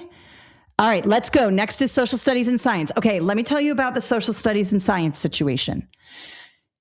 It's very content knowledge. Now, those of you taking the 7814, 7815, or the 5014, like Chris, I believe, was in here talking about this, it's more scenario based. This is just content. So it's going to ask you about the Louisiana Purchase, physical science questions like the periodic table. You got to read the book, but there are some themes that you can have a look at. Chad, does anyone know if you get to see the results after taking the exam? Yes, you do, Chad, unless they are working inside the exams and then they'll hold the scores. But typically at the end, you can see your unofficial score. Now, the unofficial score typically matches the official. So if you've got a passing score at the end, you have probably a passing score. Okay. Tammy loves social studies. Awesome. I do too. Physical science kicked me bad in the class. Okay. Yeah. I will take them blind for the first time to see what I need to focus on. After my scores are bad, I will for sure get the course. Okay, Alexa, but I do recommend really looking over the free practice test that you got with this and having a look at the content categories. And let's go over that now. All right, let me make sure. Okay, I'm still sharing. Good. Let's go here, entire screen. Here we go. All right. 5004, social studies. Biggest part of the social studies is going to be U.S. history and government and citizenship. 3 branches of government, all of that. You definitely want to have a look at some timelines. You could throw, I have timelines in my book that are very, very helpful. Timelines are going to help you because it'll help you narrow down answer choices. But you're going to have some random questions on there and people get very upset. They're like, hey, there's this random question. It's like with social studies and science, like they can throw you a curveball. They can ask you about lightning in science and I don't even know, the crazy stuff. I cover everything that's in the specs, but every once in a while you'll get a rogue question. But remember, you don't need 100 on this test. You need like a high D, low C on this exam. All right. So just remember that. You're also going to need to know geography, anthropology, and sociology, and then econ and world history. Again, most social studies tests, whether it's elementary, middle, or high school, have these categories. And obviously, when you move up in the grades, they break them down into more nuance. But in this case, the heavy lifting is going to be on the U.S. history, government, and citizenship. Let's have a look at what that means. European exploration. Why did Europeans come over? Okay. Colonization. And this is important. Its impact on indigenous people. What happened? The routes, the motivation was gold, pretty much, and labor. You're going to need to know about the transatlantic slave trade. I have it all in the book. I really did a deep dive. I redid the social studies section to kind of cover some things that I had missed in the first edition. People still buy the first edition of the book. They love it. But the second edition, which is the one I'm showing you today, is good. And the 7001 is the second edition.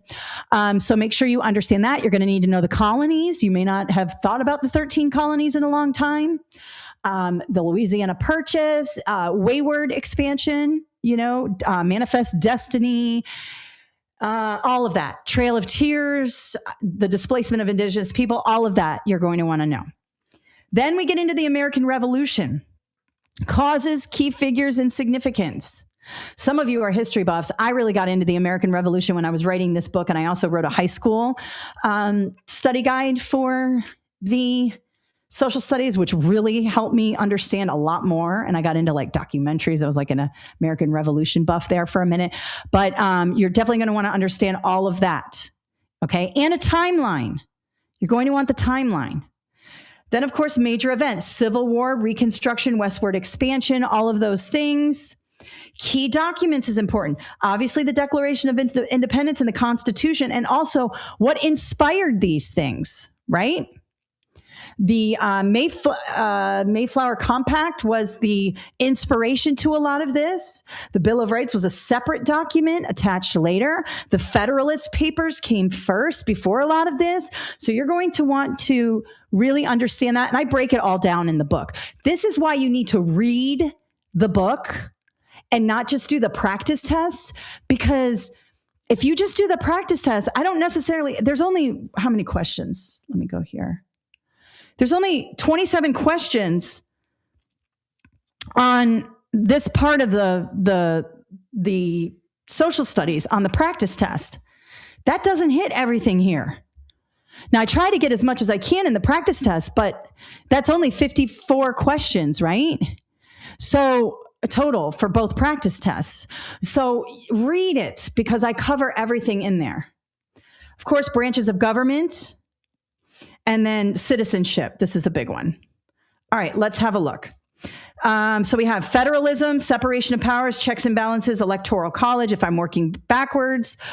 The system by which each branch of the U.S. government can limit the power of another is checks and balances. That's a simple question, but be careful. You might be like, well, it could also be separations of powers. Limiting power, checks and balances. There is a lot of really good, editorials and information out there right now with everything that's going on in our government, no matter which way you agree, one way or the other, on this. And it's a really great time it's a scary time to be a social studies teacher too, because I feel like if you say the wrong thing, especially in Florida, you can get in a lot of trouble. But this is a good time to kind of bring up these topics because there are a lot of opportunities with everything that's going on. Feels like every day there's an opportunity to talk about checks and balances, especially with the way things have been running. So, bringing in, if you're taking a more scenario-based, like if you get a scenario-based question, bringing in the concrete, the real world into this is very, very important and will help your students. And obviously social studies is such an opportunity for that. The Electoral College, there has been so much discussion on that lately, so just a great way to get students thinking about it. Remember, we don't tell them what to think. We teach them how to think. We present them with everything. We have to be careful, but great time if you're into this kind of thing to talk about that. But be careful there. All right. So, and then we talk about geography, anthropology, sociology. This is very important. 5 themes of geography. This comes up a lot in most elementary education exams. So, location, place, human environment interaction, movement, and region. These are very, very important for geography. You'll have charts, you'll have graphs, and you'll also just have like regular questions there about that.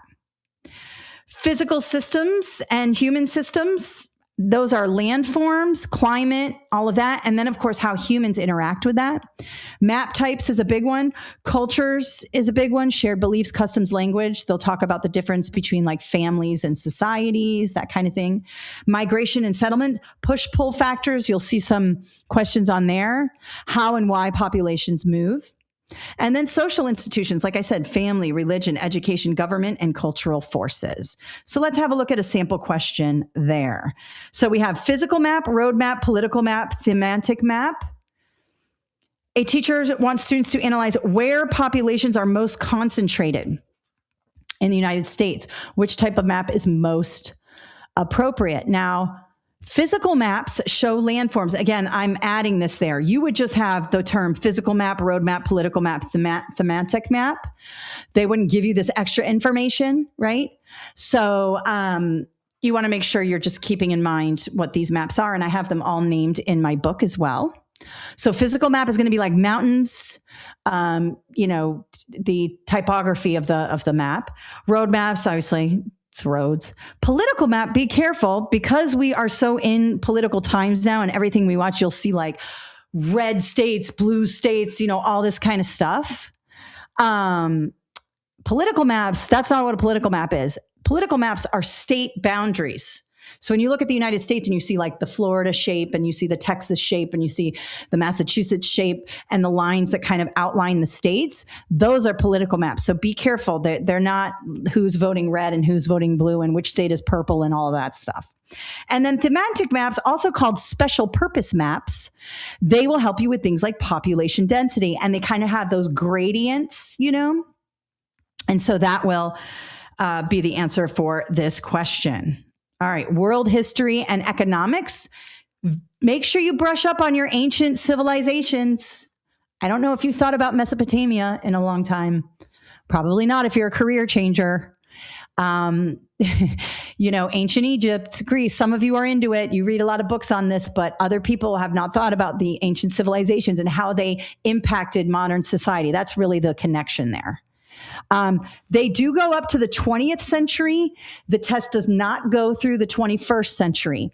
I have a bit of a timeline for the 21st century when it comes to presidents in my second edition book, but people will say like, why didn't you include, the 2020 election or the 2024 election? I did in the timeline, but we don't talk about it explicitly because it's not in the test specs. And I try to give you only what's in the test specs. I don't want to give you extra stuff. I am sure a newer test will come out and there will be more on the 21st century. All right. You need to make sure you know timelines, World War I, II, Cold War, civil rights. You can also take some of this and throw it into Anthropic, Claude, and ask for a timeline. Use AI to help you study. Ask for a timeline of the ancient civilizations and say, I'm taking an elementary education exam, because otherwise it'll give you like a timeline that's super specific, You can even upload the specs into Claude. I'm using Claude these days, not ChatGPT, because it's so much better. And you can say, hey, here's the test specifications for this test. You don't even have to upload it. You can say, write me a timeline for the 5004, and Claude will do it. And go through it. And a timeline helps you kind of narrow down certain things. If something's way out of like too far in the future, when you're asked a question, you can eliminate it. All right. Cross-cultural comparisons, basic econ, supply and demand, scarcity and choice. Opportunity cost is a big one. Absolute versus comparative advantage. And that's all about, imports, exports, things like that. You don't need to have a degree in economics, but you do need the basics. And I have them in the book. And then, of course, population, resources, and impact. Let's have a look at what that looks like. And this could be a very difficult question here if you didn't look over the basics. So I've got country A because it has an absolute advantage on wheat production, country B because it has a comparative advantage in wheat production. Both countries to ensure each nation is self-sufficient, neither country. Typically, C and D are not going to be your answer choices. I don't know, though. I'm just suspicious of that. According to economic theory, which country should produce wheat? All right, country A produces wheat more efficiently than country B. However, country B produces wheat at a lower opportunity cost. Here's why B is better. According to economic theory, just because country A can produce more doesn't mean it's doing it at a low cost. I can do a lot of things better if I spend $1 trillion. That doesn't mean I'm making a profit. That doesn't mean my GDP is better, right? Because, maybe it means my GDP is better. I don't know. My economic people might get me for that one. I don't want to talk about GDP because it's not my topic. But the reason why at a lower opportunity cost is better is because your opportunity cost is the thing you lose by producing something. Let me give you an example. Let's say I own a restaurant, all right? And I want to add seats to my restaurant. I'm doing so well that I want to add seats to my restaurant. But in order to do that, I'm going to have construction. And it's going to cut into my parking, and it's going to be loud, and it's going to maybe put off some customers for a month. Okay.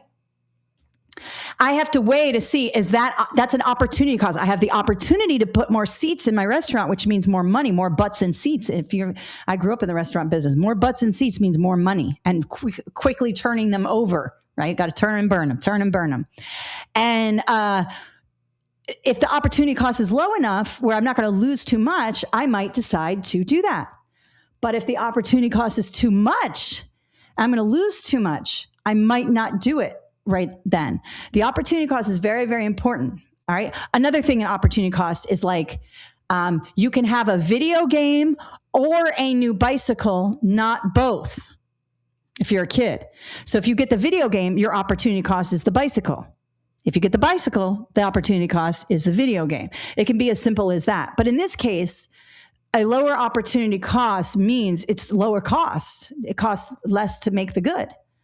So more efficiently is great. But what does that efficiency cost? Do you have to hire more laborers? Do you have to spend more money on machinery? Right? So country B is better. It's got a comparative advantage. Okay. Now, country A might be an absolute advantage because they spend enough money to do it.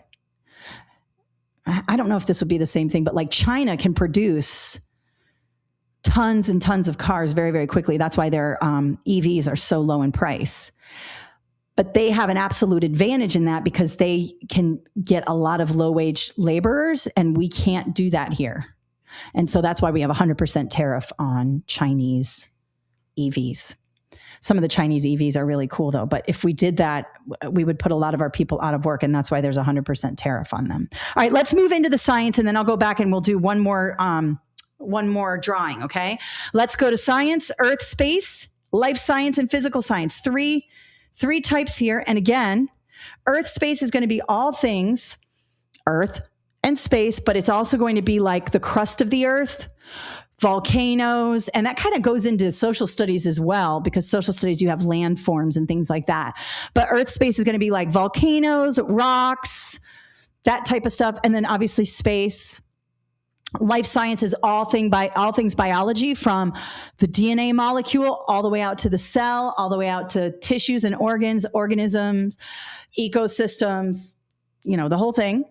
And then physical science is all things physics. So periodic table, atoms, molecules, mixtures, small machines. Oh God, all kinds of stuff. I mean, it can be a lot of things. That's why read the book. Read the book. All right, here we go. Earth space, Earth, moon, sun, stars, phases, tides, eclipses, solar system structure.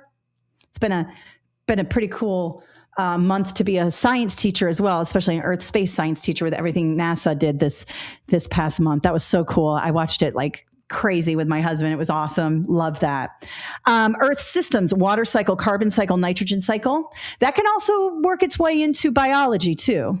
Because we need the water cycle to have life, right? Earth spheres. You want to be able to distinguish between those. Geosphere, hydrosphere. So geosphere is rocks, hydro is water, atmosphere, the gases around us, biosphere, all living things, cryosphere, all the ice.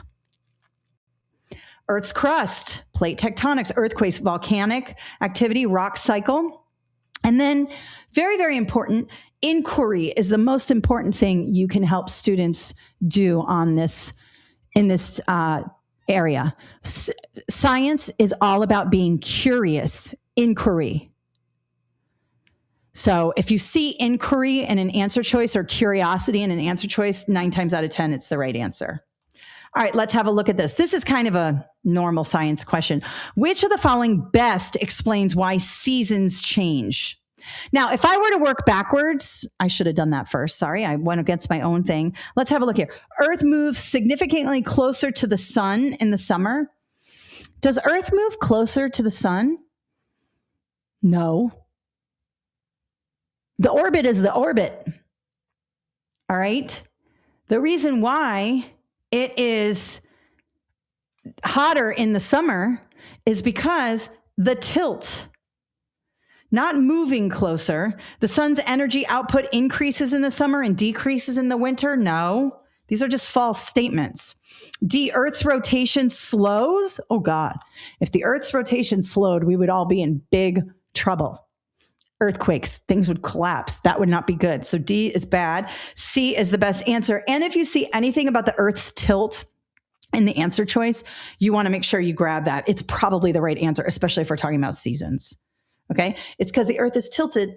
Well, the northern hemisphere is tilted towards the sun, and in the southern hemisphere, it's away. So it's winter when it's summer here, and summer when it's winter here.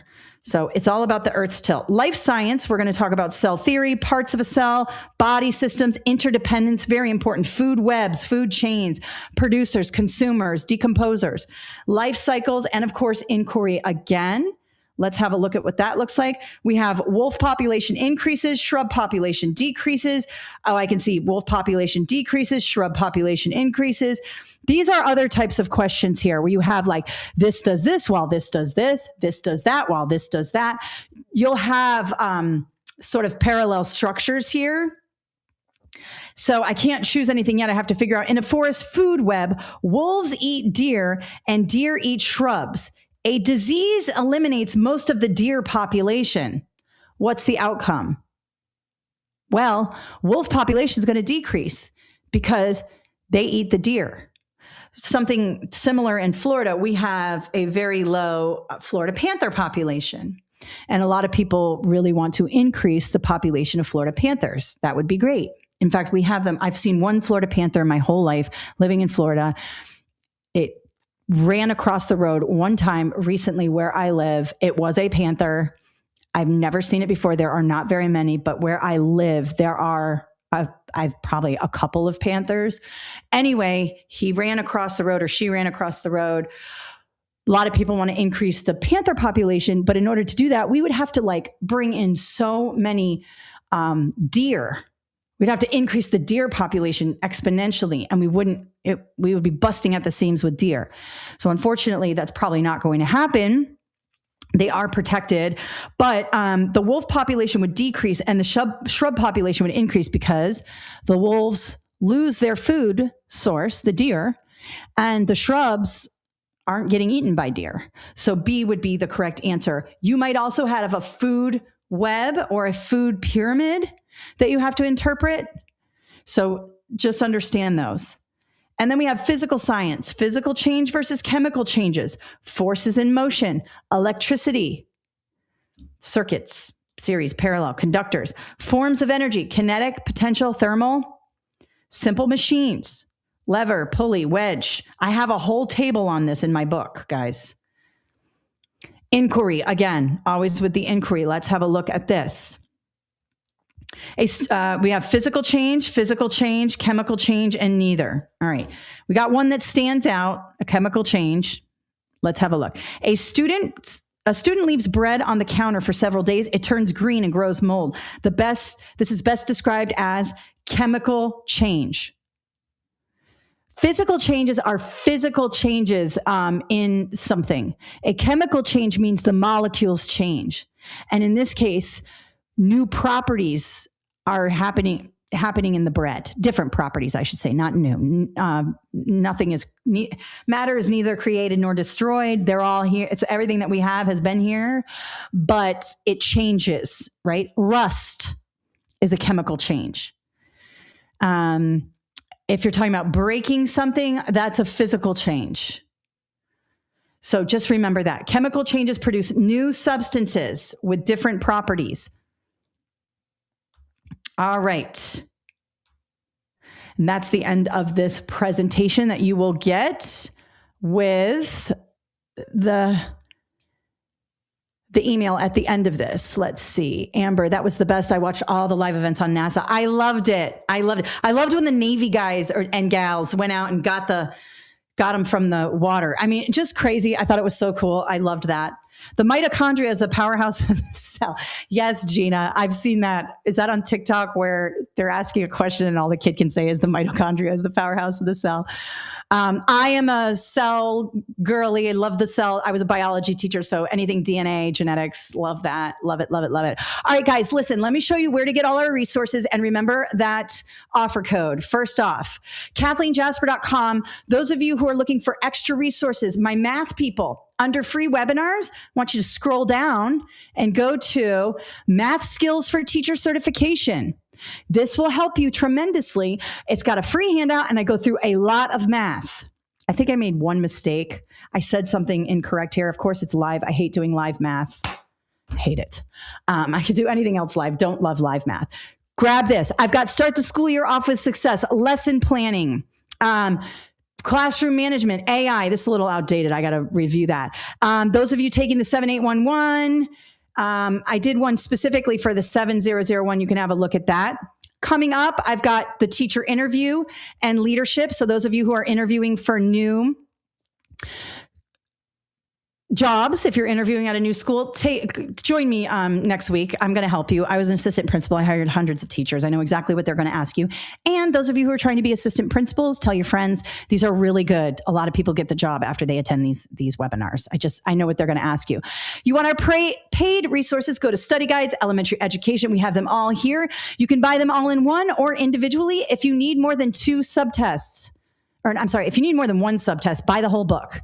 It's too expensive to buy them separately. Online courses, if you need them all, buy them all. If you only need the math, just buy the math. You can do those. And there are more. I have lots of online courses. I have audio courses for the teaching reading. I have interview secrets. I've got SLLA. We have tons of online courses that follow that same format that I showed you before. All right. Beyond that, I have audio courses for the teaching reading, the SLLA, and special ed, just some things there. Also, let me go to my YouTube channel. I want to show you some YouTube playlists that I want you to have a look at. share this tab instead. I've got old webinars here, but think like a test maker. Check out this playlist. We will link it up in the email you're going to get. Teaching reading playlist for my 7002 people. You're going to want to look at that. I also have some writing and essays. Somebody asked me about the Praxis Core 5723. I have a lot of that here. Just lots of different stuff here for you guys. All right. So definitely check that out. You can also check us out on Facebook. Oh, I'm on TikTok as well. I love TikTok. Lots of micro learning, and I share a lot of reading stuff there for you guys, because some of these shorter, let me share this tab. Like the process metacognition I've got here, lots of teaching reading stuff. So if you want to just check out some short videos where I walk you through a lot of this, check out my YouTube, my TikTok channel. And we've got, almost 40,000 followers there. And I've got 100,000 on my YouTube channel, which is super awesome. I just got this, YouTube silver thing for making it over 100,000 subscribers on YouTube. So I'm super excited about that. So check out everything in, on the website. Patricia, you need secondary math, social studies. What do you need? Let me know. I have secondary English, social studies, and, math. I just published a 5165 book. That's pretty comprehensive. Okay. Oh, I got to do one more giveaway, you guys. Wait. One more giveaway. Did you guys leave? Okay, don't leave. I'm doing one more giveaway. 3 names. Hang on. Lisa Schroll. Lincola Odell Seabury. And Zendra Hoy. Zendra Oy or Hoy. Maybe the H is silent. Lincola Odell Seabury and Lisa Schroll. Do we have any men in the elementary? Guys, are there any guys in here? I saw a Chris and a Chad. Chris and Chad, are you still here? Let me know. I'll wait for a second. Zendra Hoy, got it. Any men in the chat? Chad, I'm giving you a free book too. I love seeing elementary education. Chad is here. Chad, I'm giving you a free book as well. And I think there was a Chris. Chris, are you still here?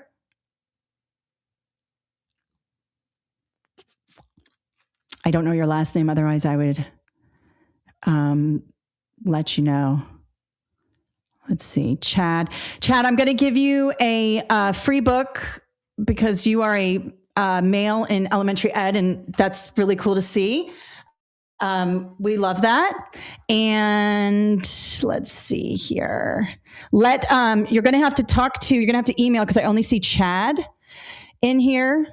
Andre, I'm a male. All right, I'm capping it at Andre and Chad. Andre Parchment and Chad. I'm giving you I'm giving you each a book. So Yana will reach out to you. I need your last name and email. So don't put it in the chat, because I don't want anybody to I don't know. There's like 300 people in here right now. So all right, let's see here. All right, I'm doing Oscar, Chad, Andre, and Randall, and I'm cutting it. Okay? Andre, Chad, Oscar, and Randall. And then I'm cutting it. Make sure, because otherwise I'm going to be giving away the whole house. I can't give away the house. All right. Oscar, Chad, Randall, and what did I say? Shoot. Oscar, Chad, Randall, and Andre. All right. Make sure you email us info@kathleenjasper.com. If you're not talking with Yana right now in the chat, and she'll get you a book. Okay. Somebody's asking, why do the Praxis test questions change every time you take the exam? Because it's a standardized assessment. So they're not going to give you the same test over and over again. Just like I wouldn't give the same biology assessment to my first, second, third, fourth, fifth, sixth, seventh, and eighth grade periods, because by lunchtime, everybody has my test. So they shuffle. The test hasn't changed. They're still assessing the same standards. It's just that they have item banks, and inside these item banks are tons and tons of questions. And they pull questions from them and put them on a form. And it's the form, you get form A. I might get form B. You get form C. When you go back and take it again, you could get the same test, but you probably won't. Someone's asking, I don't understand the number of the books. I test Texas EC6. What is the number of the book I need to study?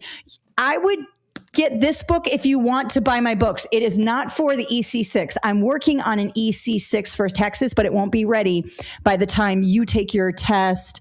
Who is this? Angelica. But if you like my books and you want to use this, I recommend this book for you. Okay. My next exam is May 14th, Praxis 5002. Any tips? Definitely read the beginning of the 50 or the beginning of my 5001 book. You also want to check out any teaching reading resources I have. That's going to help you. So my teaching reading webinar, all of that, my videos on YouTube, anything teaching reading playlist. Okay. Oscar wants the 7001. Andre and Randall, let us know, 5001 or 7001. If I get the course 701 for 150 online, do I get the book too? Yes. All of our online courses come with the digital book, not a physical book, the digital book. And I've broken them up in there. So when you go into the English language arts section, you just download the English language arts section. So, and they're PDFs, so you can save them, you can print them. I don't recommend printing the whole thing, maybe just the practice test if you want like paper to write on. Okay, I'm going to stay on here for a second because I think my colleague Yana needs to know what you guys want. I'm just going to take some more questions. Monica, I'm so glad you enjoyed it. Thank you so much. Zendra wants 7001.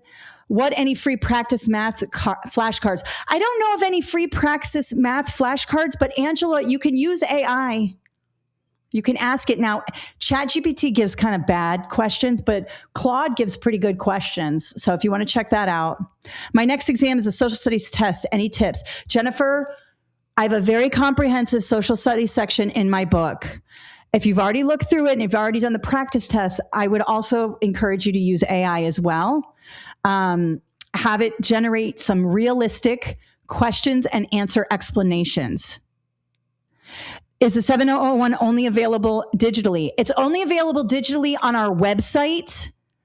You can get it on Amazon, but I can't give you an offer code on Amazon. They don't let me do offer codes. I have to unpublish the book and republish it. It's like a whole thing, and it has to go through like a review process. So I can't give it to you, but the digital book you can, and it's all linked. All right.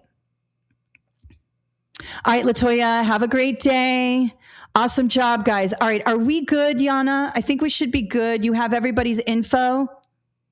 If I get the Praxis course 7, do I get the book too? Yes, Dana. You get every online course includes the study guides, but they're broken up. So it'll be like you download the 5002 first and you work through that. And then, so they're all broken up. Hey, Kathleen, I've already purchased your 7001 practice test packet. That's actually the 5001 practice test packet, and it's separate. If you only bought the practice test, Chad, it's different. Those are all new questions. So if you get the book, you're getting new stuff. I'm a very anxious test taker. I purchased the 7001 book. What else do you recommend? I look into an audiobook, podcast, or anything else. All right. If you're very anxious, Emma, what I would do is just slow everything down. I would take it one step at a time. I would take it one subtest at a time and one content area at a time. I would also really understand that you can take this test as many times as you want, and you will pass. Take it in chunks. Felicia, I'm so glad you enjoyed it. Are the winners getting physical books? Physical books. Winners are getting physical books. We're sending them to you guys. Sorry, I should have said that. We need your address. Give us the right address. We're sending you physical books from Amazon. Thank you again. Awesome job. Thank you guys. Amazing webinar. Awesome. I'm glad you loved it. Is there a buffer period between each test if I need to take? I believe you get a 10-minute break between subtests 2 and 3. So halfway through. And I would take the break. I would take the break. All right. Yana is asking Randall and Lisa which books they want. Oscar, good luck, everybody. Yes, good luck. All right. I don't know, Yana, I'm not sure if they're still here. If I pass the 5025, will I need to study more for the 5001? Yeah, it's a little more difficult. The math is way more difficult. So yes, if you pass the 5025, you're doing well. That's early childhood, but then this is a step up and it's a way bigger test. Okay.